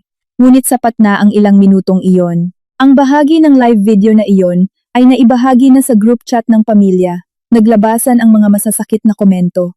May mga hindi pa nga alam ang buong kwento ay minumura na ako bilang sakim na manugang na mababa ang tingin sa pamilya ng asawa. May mga umaakusa rin na plinano ko ang lahat para makuha ang posisyon at ari-arian ni Resty. Sumulyap lang si Resty saka ibinaba ang cellphone. Hindi siya naging emosyonal, sinabi lang niya na hindi kami makikipagtalo sa social media. Lalo daw pinapatulan lalong iisipin ng mga tao na drama lang ito. Ngunit ang totoong krisis ay dumating na. Tumawag ang isang tiyuhin na nag-transfer ng pera at sinabing on the way na siya sa bahay namin. Sinundan ng 3 pang tao. Wala pang kalahating oras, may mahigit 10 tao na ang naghihintay sa labas ng gate. Gusto nilang malaman ang mangyayari sa pera nila. Tumawag ang guard na bumaba na raw kami para ayusin ito dahil nagkakagulo na sa labas. Nakita ni Tatay Donato ang gulo mula sa bintana. Namutla siya. Nang subukan niyang tumayo, nanghina siya at napasandal. Hawak ng isang kamay ang dibdib at nakahawak sa sofa ang isa. Tumakbo ako para alalayan siya. Agad na tumawag ng ambulansya si Resty habang si Nanay Carmela ay nagpapanik at umiiyak ng malakas. Sa gitna ng kaguluhan habang inaalalayan namin si Tatay, papunta sa sasakyan, biglang niyakap ni Jethro ang laptop na naglalaman ng ebidensya at tumakbo papunta sa likod na pinto. Nang makita siya ni Resty, agad niya itong hinabol. Saan daw dadalhin ang laptop? Mahigpit ang hawak ni Jethro sa laptop. Taranta ang boses niya. Kailangan daw niyang burahin ito lahat dahil kung makikita ito ng kumpanya at ng mga investor tapos na ang buhay niya. Sinubukan itong agawin ni Resty pabalik. Naghilahan sila sa pasilyo. Dahil sa kaba ni Jethro, malakas niyang naitulak si Resty, kaya tumama ang balikat nito sa wooden cabinet. Sumigaw ako para awatin sila. Pero patuloy pa rin ang pagsigaw ni Jethro kapag nawalan daw ng trabaho si Resty. Makakahanap pa ulit siya. Pero kung hindi siya makakapagbalik ng pera, maaari raw siyang patayin ng ibang tao. Tumayo ng tuwid si Resty at hindi gumanti. Mahigpit niyang hinawakan ang laptop, tinitigan ng kapatid niya, na puno ng galit at pagkabigo. Takot daw ba siyang mawala ang lahat kaya gusto pa niyang idamay siya at ang pamilya sa bangin. Kailan pa daw siya naging ganitong klase ng tao? Natahimik si Jethro pero hindi nakasagot. Agad akong tumawag ng guard para i-record ang insidente at tinawagan ng abogado na pumunta para isilang laptop. Ang lahat ng data ay ni-backup sa harap mismo ni Resty, Jethro at ng guard para walang makapag-akusa sa akin na minanipula ko ang ebidensya. Sa ospital sinabi ng doktor na nagkaroon ng biglaang pagtaas ng presyon ng dugo si Tatay Donato. Mabuti na lang at wala pang seryosong komplikasyon. Pagkamulat niya, hiniling niyang makausap kaming dalawa ni Resty. Papasok na sana si Nanay Carmela pero umiling si Tatay at pinaghintay siya sa labas. Sa tahimik na kwartong iyon, hinawakan ni Tatay Donato ang kamay ng kanyang anak. Mahina ang kanyang boses. May isa raw siyang sikreto na matagal na niyang tinatago sa amin. Inamin niya na alam niya ng matagal na baon sa utang si Jethro. Dahil sa awa sa kanyang bunsong anak at takot na mabigla si Nanay Carmela, palihim siyang kumuha ng 1.2 million pesos mula sa kanyang pensyon para ibigay kay Jethro. Nang hindi magkasya ang perang iyon, naglakas loob si Nanay Carmela na isanla ang titulo ng lupang pamana ng pamilya para umutang pa ng pera. Nabigla si Resty. Kahit daw ang lupa ng pamilya ay isinanla ng kanyang ina. Pumikit si Tatay Donato habang patuloy sa pagluha. Ang sabi daw ng ina niya ay pansamantala lang. Kapag umandar na ang negosyo ni Jethro, tutubusin daw ito. Ngunit nalaman din daw ni Tatay na sinabi ng ina niya sa mga kamag-anak na ang lupang iyon ang collateral para sa proyektong suportado ng kumpanya niya. Pagkarinig niyon, sumikip ang dibdib ko. Naniwala pala ang mga investor hindi lang dahil sa posisyon ni Resty, kundi dahil may totoong ari-arian bilang garantiya. Kung sumabog ang isyong ito, maaari kaming mawalan ng lupa ng mga ninuno. Tinawag si Nanay Carmela sa loob. Tinitigan ni Resty ang kanyang ina. Paos ang kanyang boses dahil sa pagod. Isinanla daw niya ang lupang pamana ng lolo para isugal sa isang proyektong alam naman niyang hindi totoo. Tapos ay sinisisi pa rin niyang si Amihan ang nanira ng pamilyang ito. Nakayuko si Nanay Carmela, umiiyak ng malakas. Ngunit kahit sa mga panahong iyon nagmamakaawa pa rin siya kay Resty, na gamitin ang posisyon nito para pakiusapan ng kumpanya na mag-supply ng gamit para maging totoo ang peking proyekto. Umiling si Resty. Sinuspinde na raw ang posisyon niya, kaya kung tatakpan pa iyon, ipapahamak lang daw niya ang maraming tao sa problema. Saktong oras na iyon tumawag ang abogado.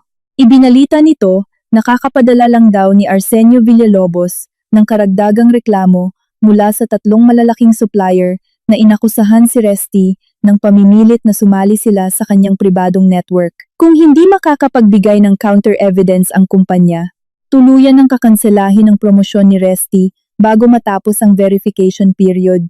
Napatingin ako kay Resty. Nakatayo siya sa pagitan ng amang nakaratay.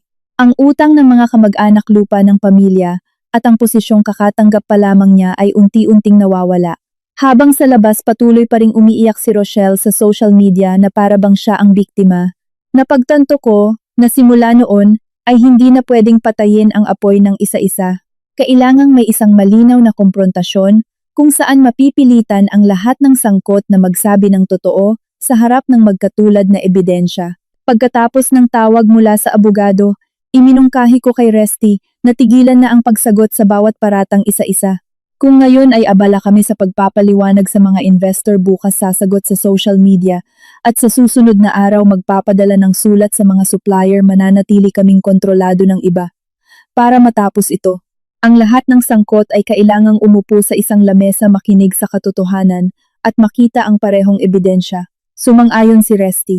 Tinawagan niya si Sir Roberto para hilingin sa kumpanya na magpadala ng kinatawan mula sa Legal at Internal Audit Division para dumalo sa meeting sa opisina ng abogado. Inanyayahan din ang mga investor, hindi para manggipit o mamahiya, kundi para makita nila ng sarili nilang mga mata kung totoo ba ang proyekto. Kung sino ang nakatanggap ng pera at sino ang nang-abuso sa pangalan ng kumpanya. Ang pinakamahirap na bahagi ay kung paano mapapalitaw si Arsenio Villalobos. Nagsuggest ang abogado na mag-message si Jethro na nagsasabing napapayag na nila si Resty na iligtas ang proyekto. Bilang kapalit, kailangang dalhin ni Arsenio ang tunay na kontrata at kasunduan sa supply para pirmahan sa mismong araw na iyon. Agad na natakot si Jethro. Kapag nalaman daw ni Arsenio na bitag ito, mas magiging mapanganib para sa kanila. Tiningnan ko si Jethro at sinabing hindi na siya inuutusan na magsinungaling pa. Kailangan niya lang ipakita ang bagay na matagal na nitong inaasam na makorner si Resty para aminin ang proyekto. Nakisali rin si Resty. Kung gusto daw niyang ayusin ang pagkakamali niya, ngayon na ang oras para makipagtulungan.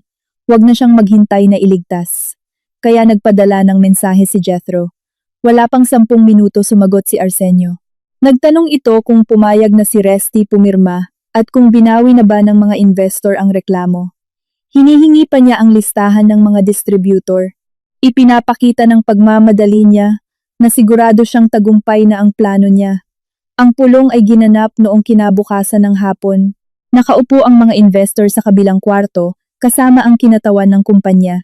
Kami ni Resty, Jethro ang abogado at si Rochelle ay nakaupo sa pangunahing silid. Gusto sanang sumama ni Nanay Carmela pero pinigilan siya ni Tatay Donato dahil mas lalo lang daw mangingibabaw ang emosyon kaysa sa katotohanan. Bandang 3:00 ng hapon nang dumating si Arsenio. Nakasuot siya ng puting polo, bitbit ang kanyang leather bag at mukhang kalmado na parang pipirma lang sa ordinaryong kontrata. Pagkakita niya kay Resty, ngumiti siya. Mabuti naman na tauhan ka. Ang pagligtas sa kapatid mo ay parang pagligtas na rin sa sarili mo. Hindi sumagot si Resty. Inalok niya lang na maupo si Arsenio. Nagtanong si Jethro tungkol sa supply contract. Naglabas si Arsenio ng isang bundle ng mga papel at sinabing basta daw pumirma si Resty magiging opisyal na ang distribution system. Tiningnan ko ang ilang pahina. Marami itong common clauses na hindi nagdedetalye ng responsibilidad ng supplier, ngunit pinipilit ang project na magbayad ng malaking paunang bayad. Agad na nilapag ng abogado ang mga kopya ng email file history at chat sa mesa. Nagtanong siya kay Arsenio kung bakit na ipadala mula sa account ng kanyang dummy ang mga internal formats ng kumpanya kay Jethro. Hindi natinag si Arsenio, ipinaglaban niyang nagbigay lamang siya ng konsultasyon at desisyon ni Jethro na gamitin ang pangalan ni Resty. Pumasok ang legal team mula sa kabilang kwarto at naglatag ng karagdagang data logs.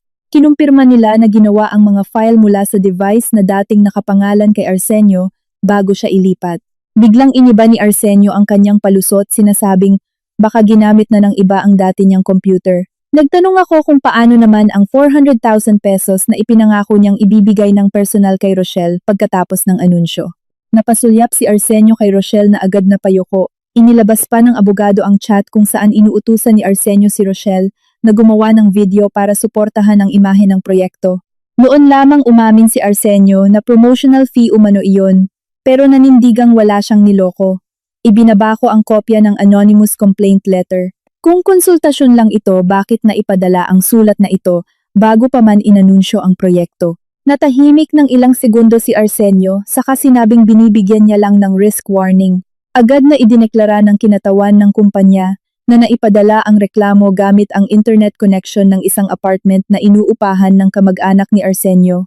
Tumahimik ng husto ang buong silid. Pinapasok na rin ang mga investor mula sa kabilang silid para pakinggan ang lahat. Kala ko hindi na makakalusot si Arsenio. Biglang tumayo si Jethro. Nanginginig siya habang binubuksan ang kanyang cellphone. Hindi lang ako ang nagplano nito. Pumayag din si Kuya Resty na tumulong. Sabi niya. Ipinatugtog ang voice recording at malinaw na narinig ang boses ni Resty. Kung kailangan mo ng supplies, hahanapan kita ng makikilala. Ihanda mo lang ang proposal. Lahat ng mata ay nakatingin sa asawa ko. Napalingon rin ako sa kanya. Tahimik na nakaupo si Resty, nakakuyom ang kanyang kamao sa tuhod. Sa huli huminga siya ng malalim at umaming may 2 buwan na ang nakalipas nang humingi ng tulong si Jethro para maghanap ng supplier. Pumayag si Resty na ipakilala kung may malinaw na permit, sapat na kapital at maayos na plano ang proyekto nito. Ngunit nang malaman niyang walang iba kundi ideya at plano lang ni Jethro, na gamitin ang pangalan niya para makakuha ng pera, agad na binawi ni Resty ang kanyang tulong. Ang masakit ay hindi niya ito kinuwento sa akin. Bakit mo ito tinago sa akin? Tanong ko. Tumingin si Resty. Alam ko kasing sasalungatin mo. Inisip kong pwede ko siyang kausapin at pigilan. Hindi ko na gustong mag-alala ka pa. Hindi ako sumigaw pero mariin ang sagot ko.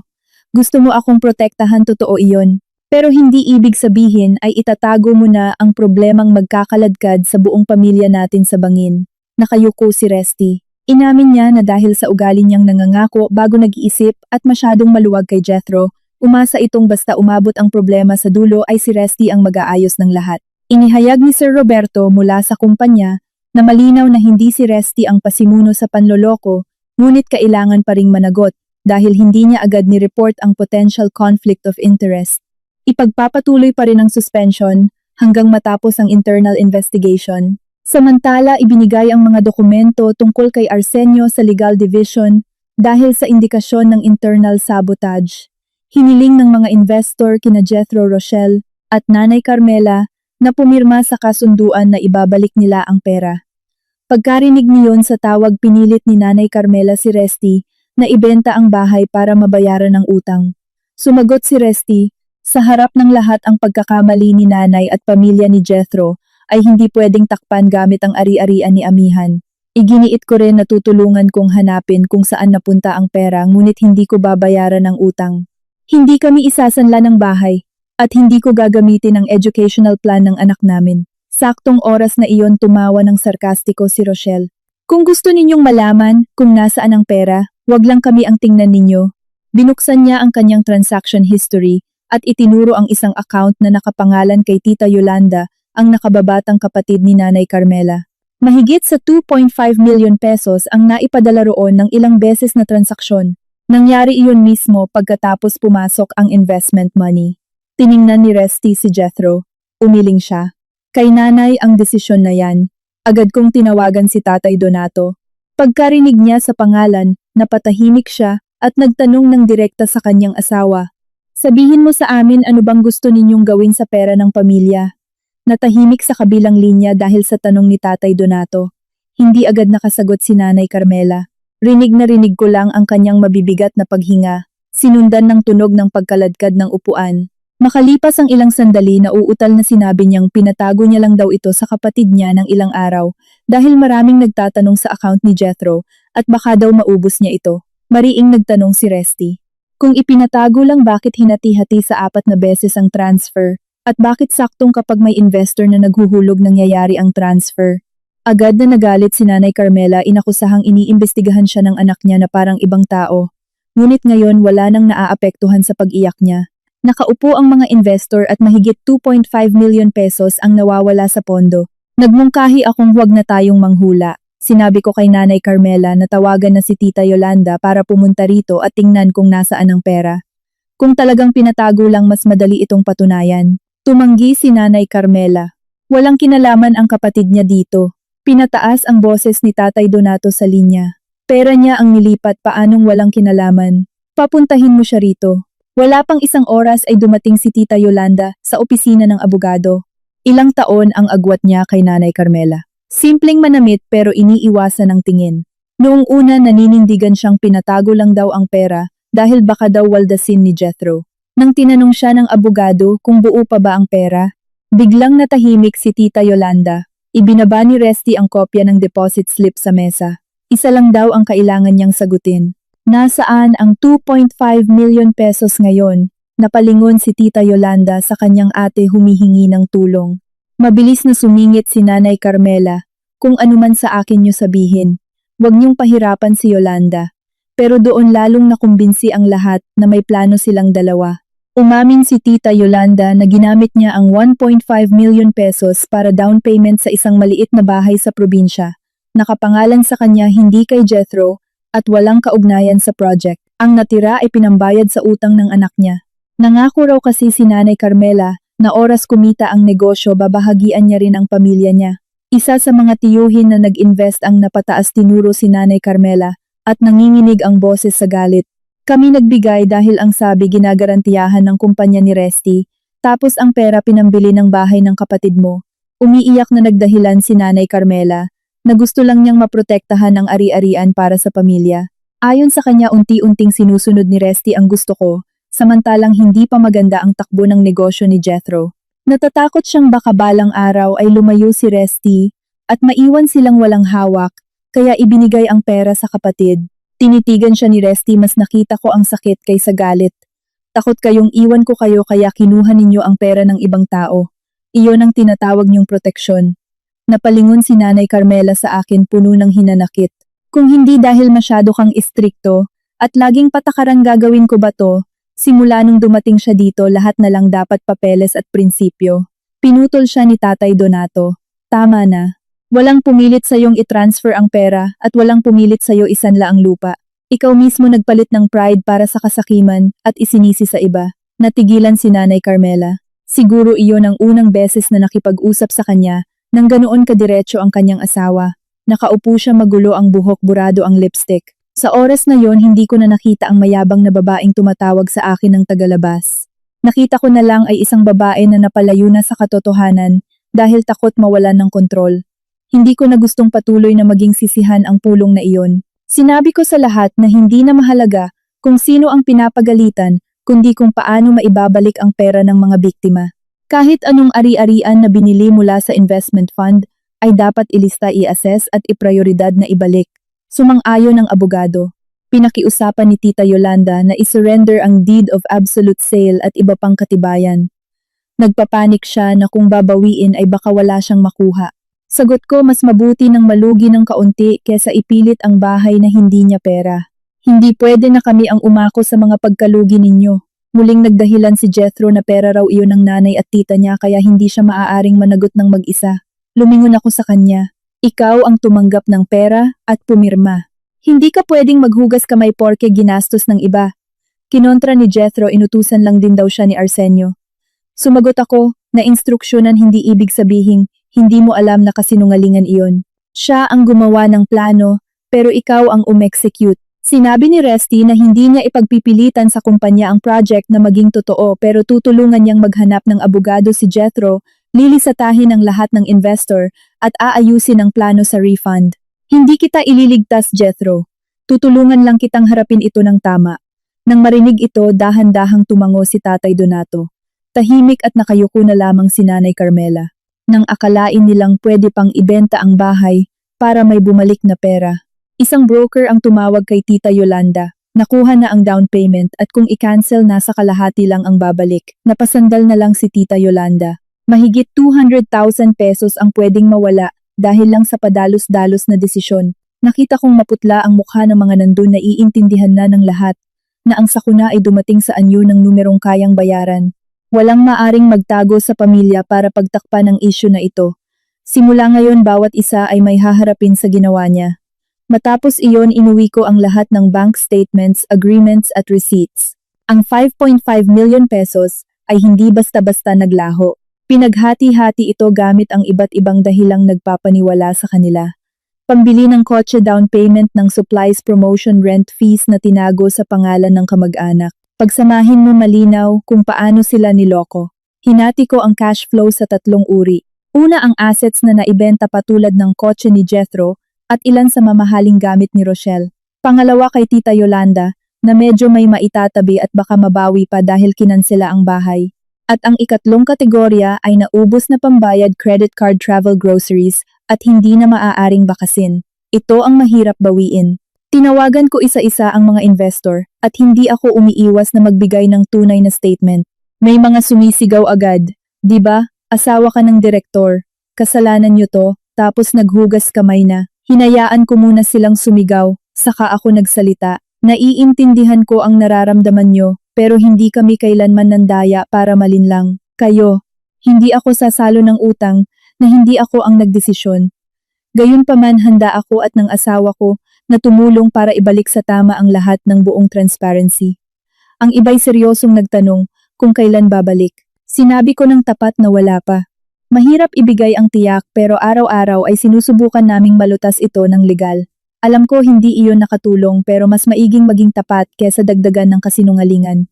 Sa tuwing nakikinig si Resty, na-realize niyang inisip na niya kung pwedeng unahin muna sina Tito Hernando at Tita Maricel. Kailangan ng pera ni Tito para sa operasyon ng kanyang tuhod, habang si Tita naman ay ibinigay na halos lahat ng pensyon niya na naniniwala kay Nanay Carmela. Pumayag ako. Gayunpaman sabi ko gawing opisyal na loan sa pagitan ni Jethro at Resty bilang pagtulong kay Jethro kaysa sa responsibilidad nating dalawa. Pagod na sumagot si Resty, hindi ako papayag na ang delay ng operasyon ay sanhi ng pamilya. Pinisil ko kamay niya, kaya nga tumutulong ka diba? Ang tulungan ng biktima ay iba sa pananakip ng asawa ng gumawa ng utang. Kapag lagi kang umiiksena, aakalain ni Jethro ay lagi niyang kaya at aakuin mo lagi. Napagkasunduan na i-prioritize ang kailangan ng agad na atensyon habang ang iba ay haharapin kung kaya ng isolusyon. Lahat nakasulat, wala ng kwentong nalimutan. Pinatawag kami ni Tatay Donato, ipinakita niya ang maliit niyang lote sa kanyang pangalan. Kung benta daw iyon mas makakabayad sila. Mariing tumutol si Resty dahil nauubos na rin ang pensyon. Ayaw na nilang may mawala pa. Umiling si Tatay hindi para itakas, kundi magbigay responsibilidad sa kanyang pananahimik habang nagsisinungaling si Nanay Carmela at naghihintay lang daw. Nag-alok ako na ibenta lang ito pagkatapos kalkulahin ang kailangan sa maintenance. Matapos ang diskusyon, isinabi niya na panatilihin bilang emergency ang matitira at ipasok sa investment debt refund scheme ang iba. Nirerespeto ko iyon. Nang makarating kay Nanay Carmela, ay nagulat ito at tumangging idaan iyon kasi sa mga kamag-anak, pamana raw iyon. Sa hapon na iyon tumawag si Tita Maricel, naiiyak na nagtatanong kay Nanay Carmela, nangutang pa siya sa asawa niya. Nagtanong lang sa mahina na boses, "Carmela, tiwala ako sa'yo kaya dinala ko lahat ng pera. Maging totoo lang sa akin, malabong bumalik iyon." Natapos iyon at mahabang panahon na nakaupo si Nanay Carmela. Sa gabi tinanggal niya ang gintong bracelet at ibinaba. "Benta mo na to. Bayaran niyo rin muna." Sabi niya sa mahina pero mas seryoso kesa noon. Kahit papaano naging tama at binawasan ng ego. Ang pinakamahirap mapakiusapan ay si Rochelle. Nang inipon ang gamit ng bahay nagsalita siya na, kanya lang ito. Nakayakap pa sa mamahaling bag at nagsabing, "Ang perang ibinigay sa akin naging akin. Walang kukuha nito. Inilapag ko ang mga bills na nakakabit sa credit card ng pondo nung ginastos sa araw mismong mag-transfer si Jethro. Sabi ko, kung kaya mo patunayang legal ito, pero galing sa ibang tao ito at hindi pwede. Kung galing sa pera ng iba ang assets, hindi ito masasabing personal na pag-aari. Nakikita ni Jethro na umaasa siyang makuha para benta sa business. Sa tingin mo magkano nakuha mong kita para rito? O gagamitin lang para ipakitang businessman? Tanong ni Resty. Tahimik na yumuko si Jethro dahil sa takot na kasuhan ng mga investors na ibigay ni Rochelle ang kotse at lahat, pati mga naibentang alahas. Pati ang mga suppliers ibinalik na ang advance ng iba na nakat pa sa kontrata ni Tita Yolanda at sa bahay nito. Halos makalipas ang 2 linggo, naging 1.1 million pesos ang nabawi. Hindi ito sapat ngunit nakakita sila ng posibleng ibalik. Wala nang kasinungalingan at fake promises. Kinausap ko ang buong mag-anak, magtatanong ng mga announcements, tutulungan ko si Jethro, pero hindi ako ang magbayad nito. Hindi namin ibebenta bahay, o kaya isanlayong sa anak naming mag-asawa. Wala nang kumontra. Siguro ngayon lang nila naintindihan na ang kabaitan pala ay hindi lang tulad ng palaging magbibigay ng walang limit. Tumulong ayos pero hayaan mong harapin nila at bigyan mo sila ng chance mabuhay ayon sa nararapat nilang gawin na magiging leksyon para sa sarili nila. Matapos ang kasunduan humarap sa legal, si Arsenio Villalobos. Inexamine siya ng HR sa Sancho Appliance. Ipinakita sa kaniya na lahat pala ng ginamit ay ipinadala niya nung una mga edited clips at recordings at sinabi niya iyon. Sa meeting niya ay napakatahimik pa rin niya. Sa pagdating ng final data ay biglang kinabahan, pero nagtangkang ituro kay Jethro lahat. Siya raw lahat, pero alam mismo niya na sa gawi pa lang ay balak niyang sadyang isakto kay Resty yon, at sinabi mismo iyon. Matapos noon ay na-terminate sa company. Ang kasong pandaraya at pagkuha ng impormasyon, file sabotage, at iimbestigahan siya sa kumpanya. Dahil na rin sa mga nakuha nilang nakaw na detalye niya sa internal business niya na naidulot na mapanganib ang nagawa at sapat ng pagkasira sa sariling pangalan niya. Nag-alala ng lubos si Jethro dahil magiging kaso pero nalaman niya na mapapabuti iyon kaysa parusang walang tulong galing sa kapatid niya at pinakiusapan siya. Tulungan mo naman kuya o. Inosente lang at pwede sabihing business to tapos i-refund natin sila agad ng ganoon aniya. Tinayo niya ito at hindi pinayagan. Pwede kong sabihing sumusubok kang bumawi, pero ayoko nang itanggi. Naniwala sila pero tinanggap mo at nagantay ka. Naiyak ito. Kuya, bakit ang sama mo sa akin? Pinalo ni Tatay Donato ang lamesa. Hindi masama kuya mo. Nakakubli ka palagi kay kuya mong tinatanggap ang malambot niyang pag-alaga kaya kahit ngayon ganyan ka. Pag seryosong oras na nagpapalibre ka na naman at nasasaktan ka lang di mo mapakinggan, natahimik ito. Nagulat dahil buong buhay nakatago ang pangako sa pera ng kapatid na ngayon nakikita ang abusadong sarili na kailanman dapat pinaghihiwalay ang pamilyang suporta. Umalis palihim si Rochelle dala ang damit dokumento anak niya pabalik sa parents niya. Nag-iwan pa message na ubos na niya ibalik yaman at gusto niya lumaya muna at iniwan siya. Hindi daw niya kaya palaging kinukulit sa utang at binabantayan ng kapatid. Hindi siya sinuportahan sa ina nito nang mapatunayan sa ginawang live na iyon na magkakaibang impormasyon at siya lang gumawa nun. Binalik ang pera niyang sinungaling na 400,000 pesos sa legal para sa refund. Pumasok as customer service at simple. Mahirap ngunit tinapos iyon. Nawalan ng ari-arian si Jethro para makabawi at makabayad ng utang. Napilitan siyang mamasukan bilang stalker at magbuhat ng mabibigat na kargamento sa isang warehouse. Araw-araw siyang gumigising ng alas 6 ng umaga at umuuwing basang-basa ng pawis. Minsan ay sinubukan uling pakiusapan ni Nanay Carmela si Resty na bigyan ng magandang posisyon si Jethro sa kumpanya, ngunit matigas itong tumanggi. Kailangang matuto si Jethro na bumangon gamit ang sariling sipag at hindi sa pamamagitan ng shortcut. Unti-unting naglaho ang ilusyon ni Jethro bilang isang sikat na negosyante. Hinarap niya ang katotohanan ng buhay. Makalipas ang 6 na buwan, lumabas din ang pinal na desisyon ng Board of Directors. Na-clear si Resty sa lahat ng paratang at opisyal na ibinalik sa kanya ang posisyon bilang Operations Director. Natutunan namin ang isang malaking leksyon ang pagtatago ng problema para lang protektahan ang pamilya ay lalo lang nakakasira. Simula noon, nagkaroon kami ng malinaw na financial boundaries at naging lubos na transparent sa isa't isa bilang mag-asawa. Napagpasyahan din ni Resty na ipag-upa ng sariling apartment sina Nanay Carmela at Tatay Donato na malapit lang sa amin. Hindi ito pagpapalayas kundi paglalagay ng tamang boundary upang mapanatili ang respeto. Noong una ay tahimik at masama ang loob ni nanay, ngunit kalaunan ay naintindihan niya na ginawa namin ito para hindi na maulit ang sakuna sa nakaraan. Upang ipagdiwang ang pagbabalik ni Resty, bilang direktor, nagkaroon kami ng isang simpleng dinner, wala ng luho, wala ng pagpapanggap. Dumalo rin si Jethro. Wala na ang mayabang na Jethro. Humingi siya ng tawad at sinabing sa wakas ay nakakatulog na siya ng maayos dahil alam niyang malinis ang kanyang pinagpapawisan. Kumuha si Nanay Carmela ng piraso ng pagkain na niluto ko at tahimik na nagsalita, "Sana mapatawad niyo akong lahat. Patawad kung naging ganito. Sana lang ay makabawi tayo unti-unti." Sumagot ako ng may ngiti, "Salamat po. Hindi madaling makalimot pero simula ngayon mamumuhay tayo nang may malinaw na rerespetuhing boundaries. Aayusin natin ito bilang pamilya."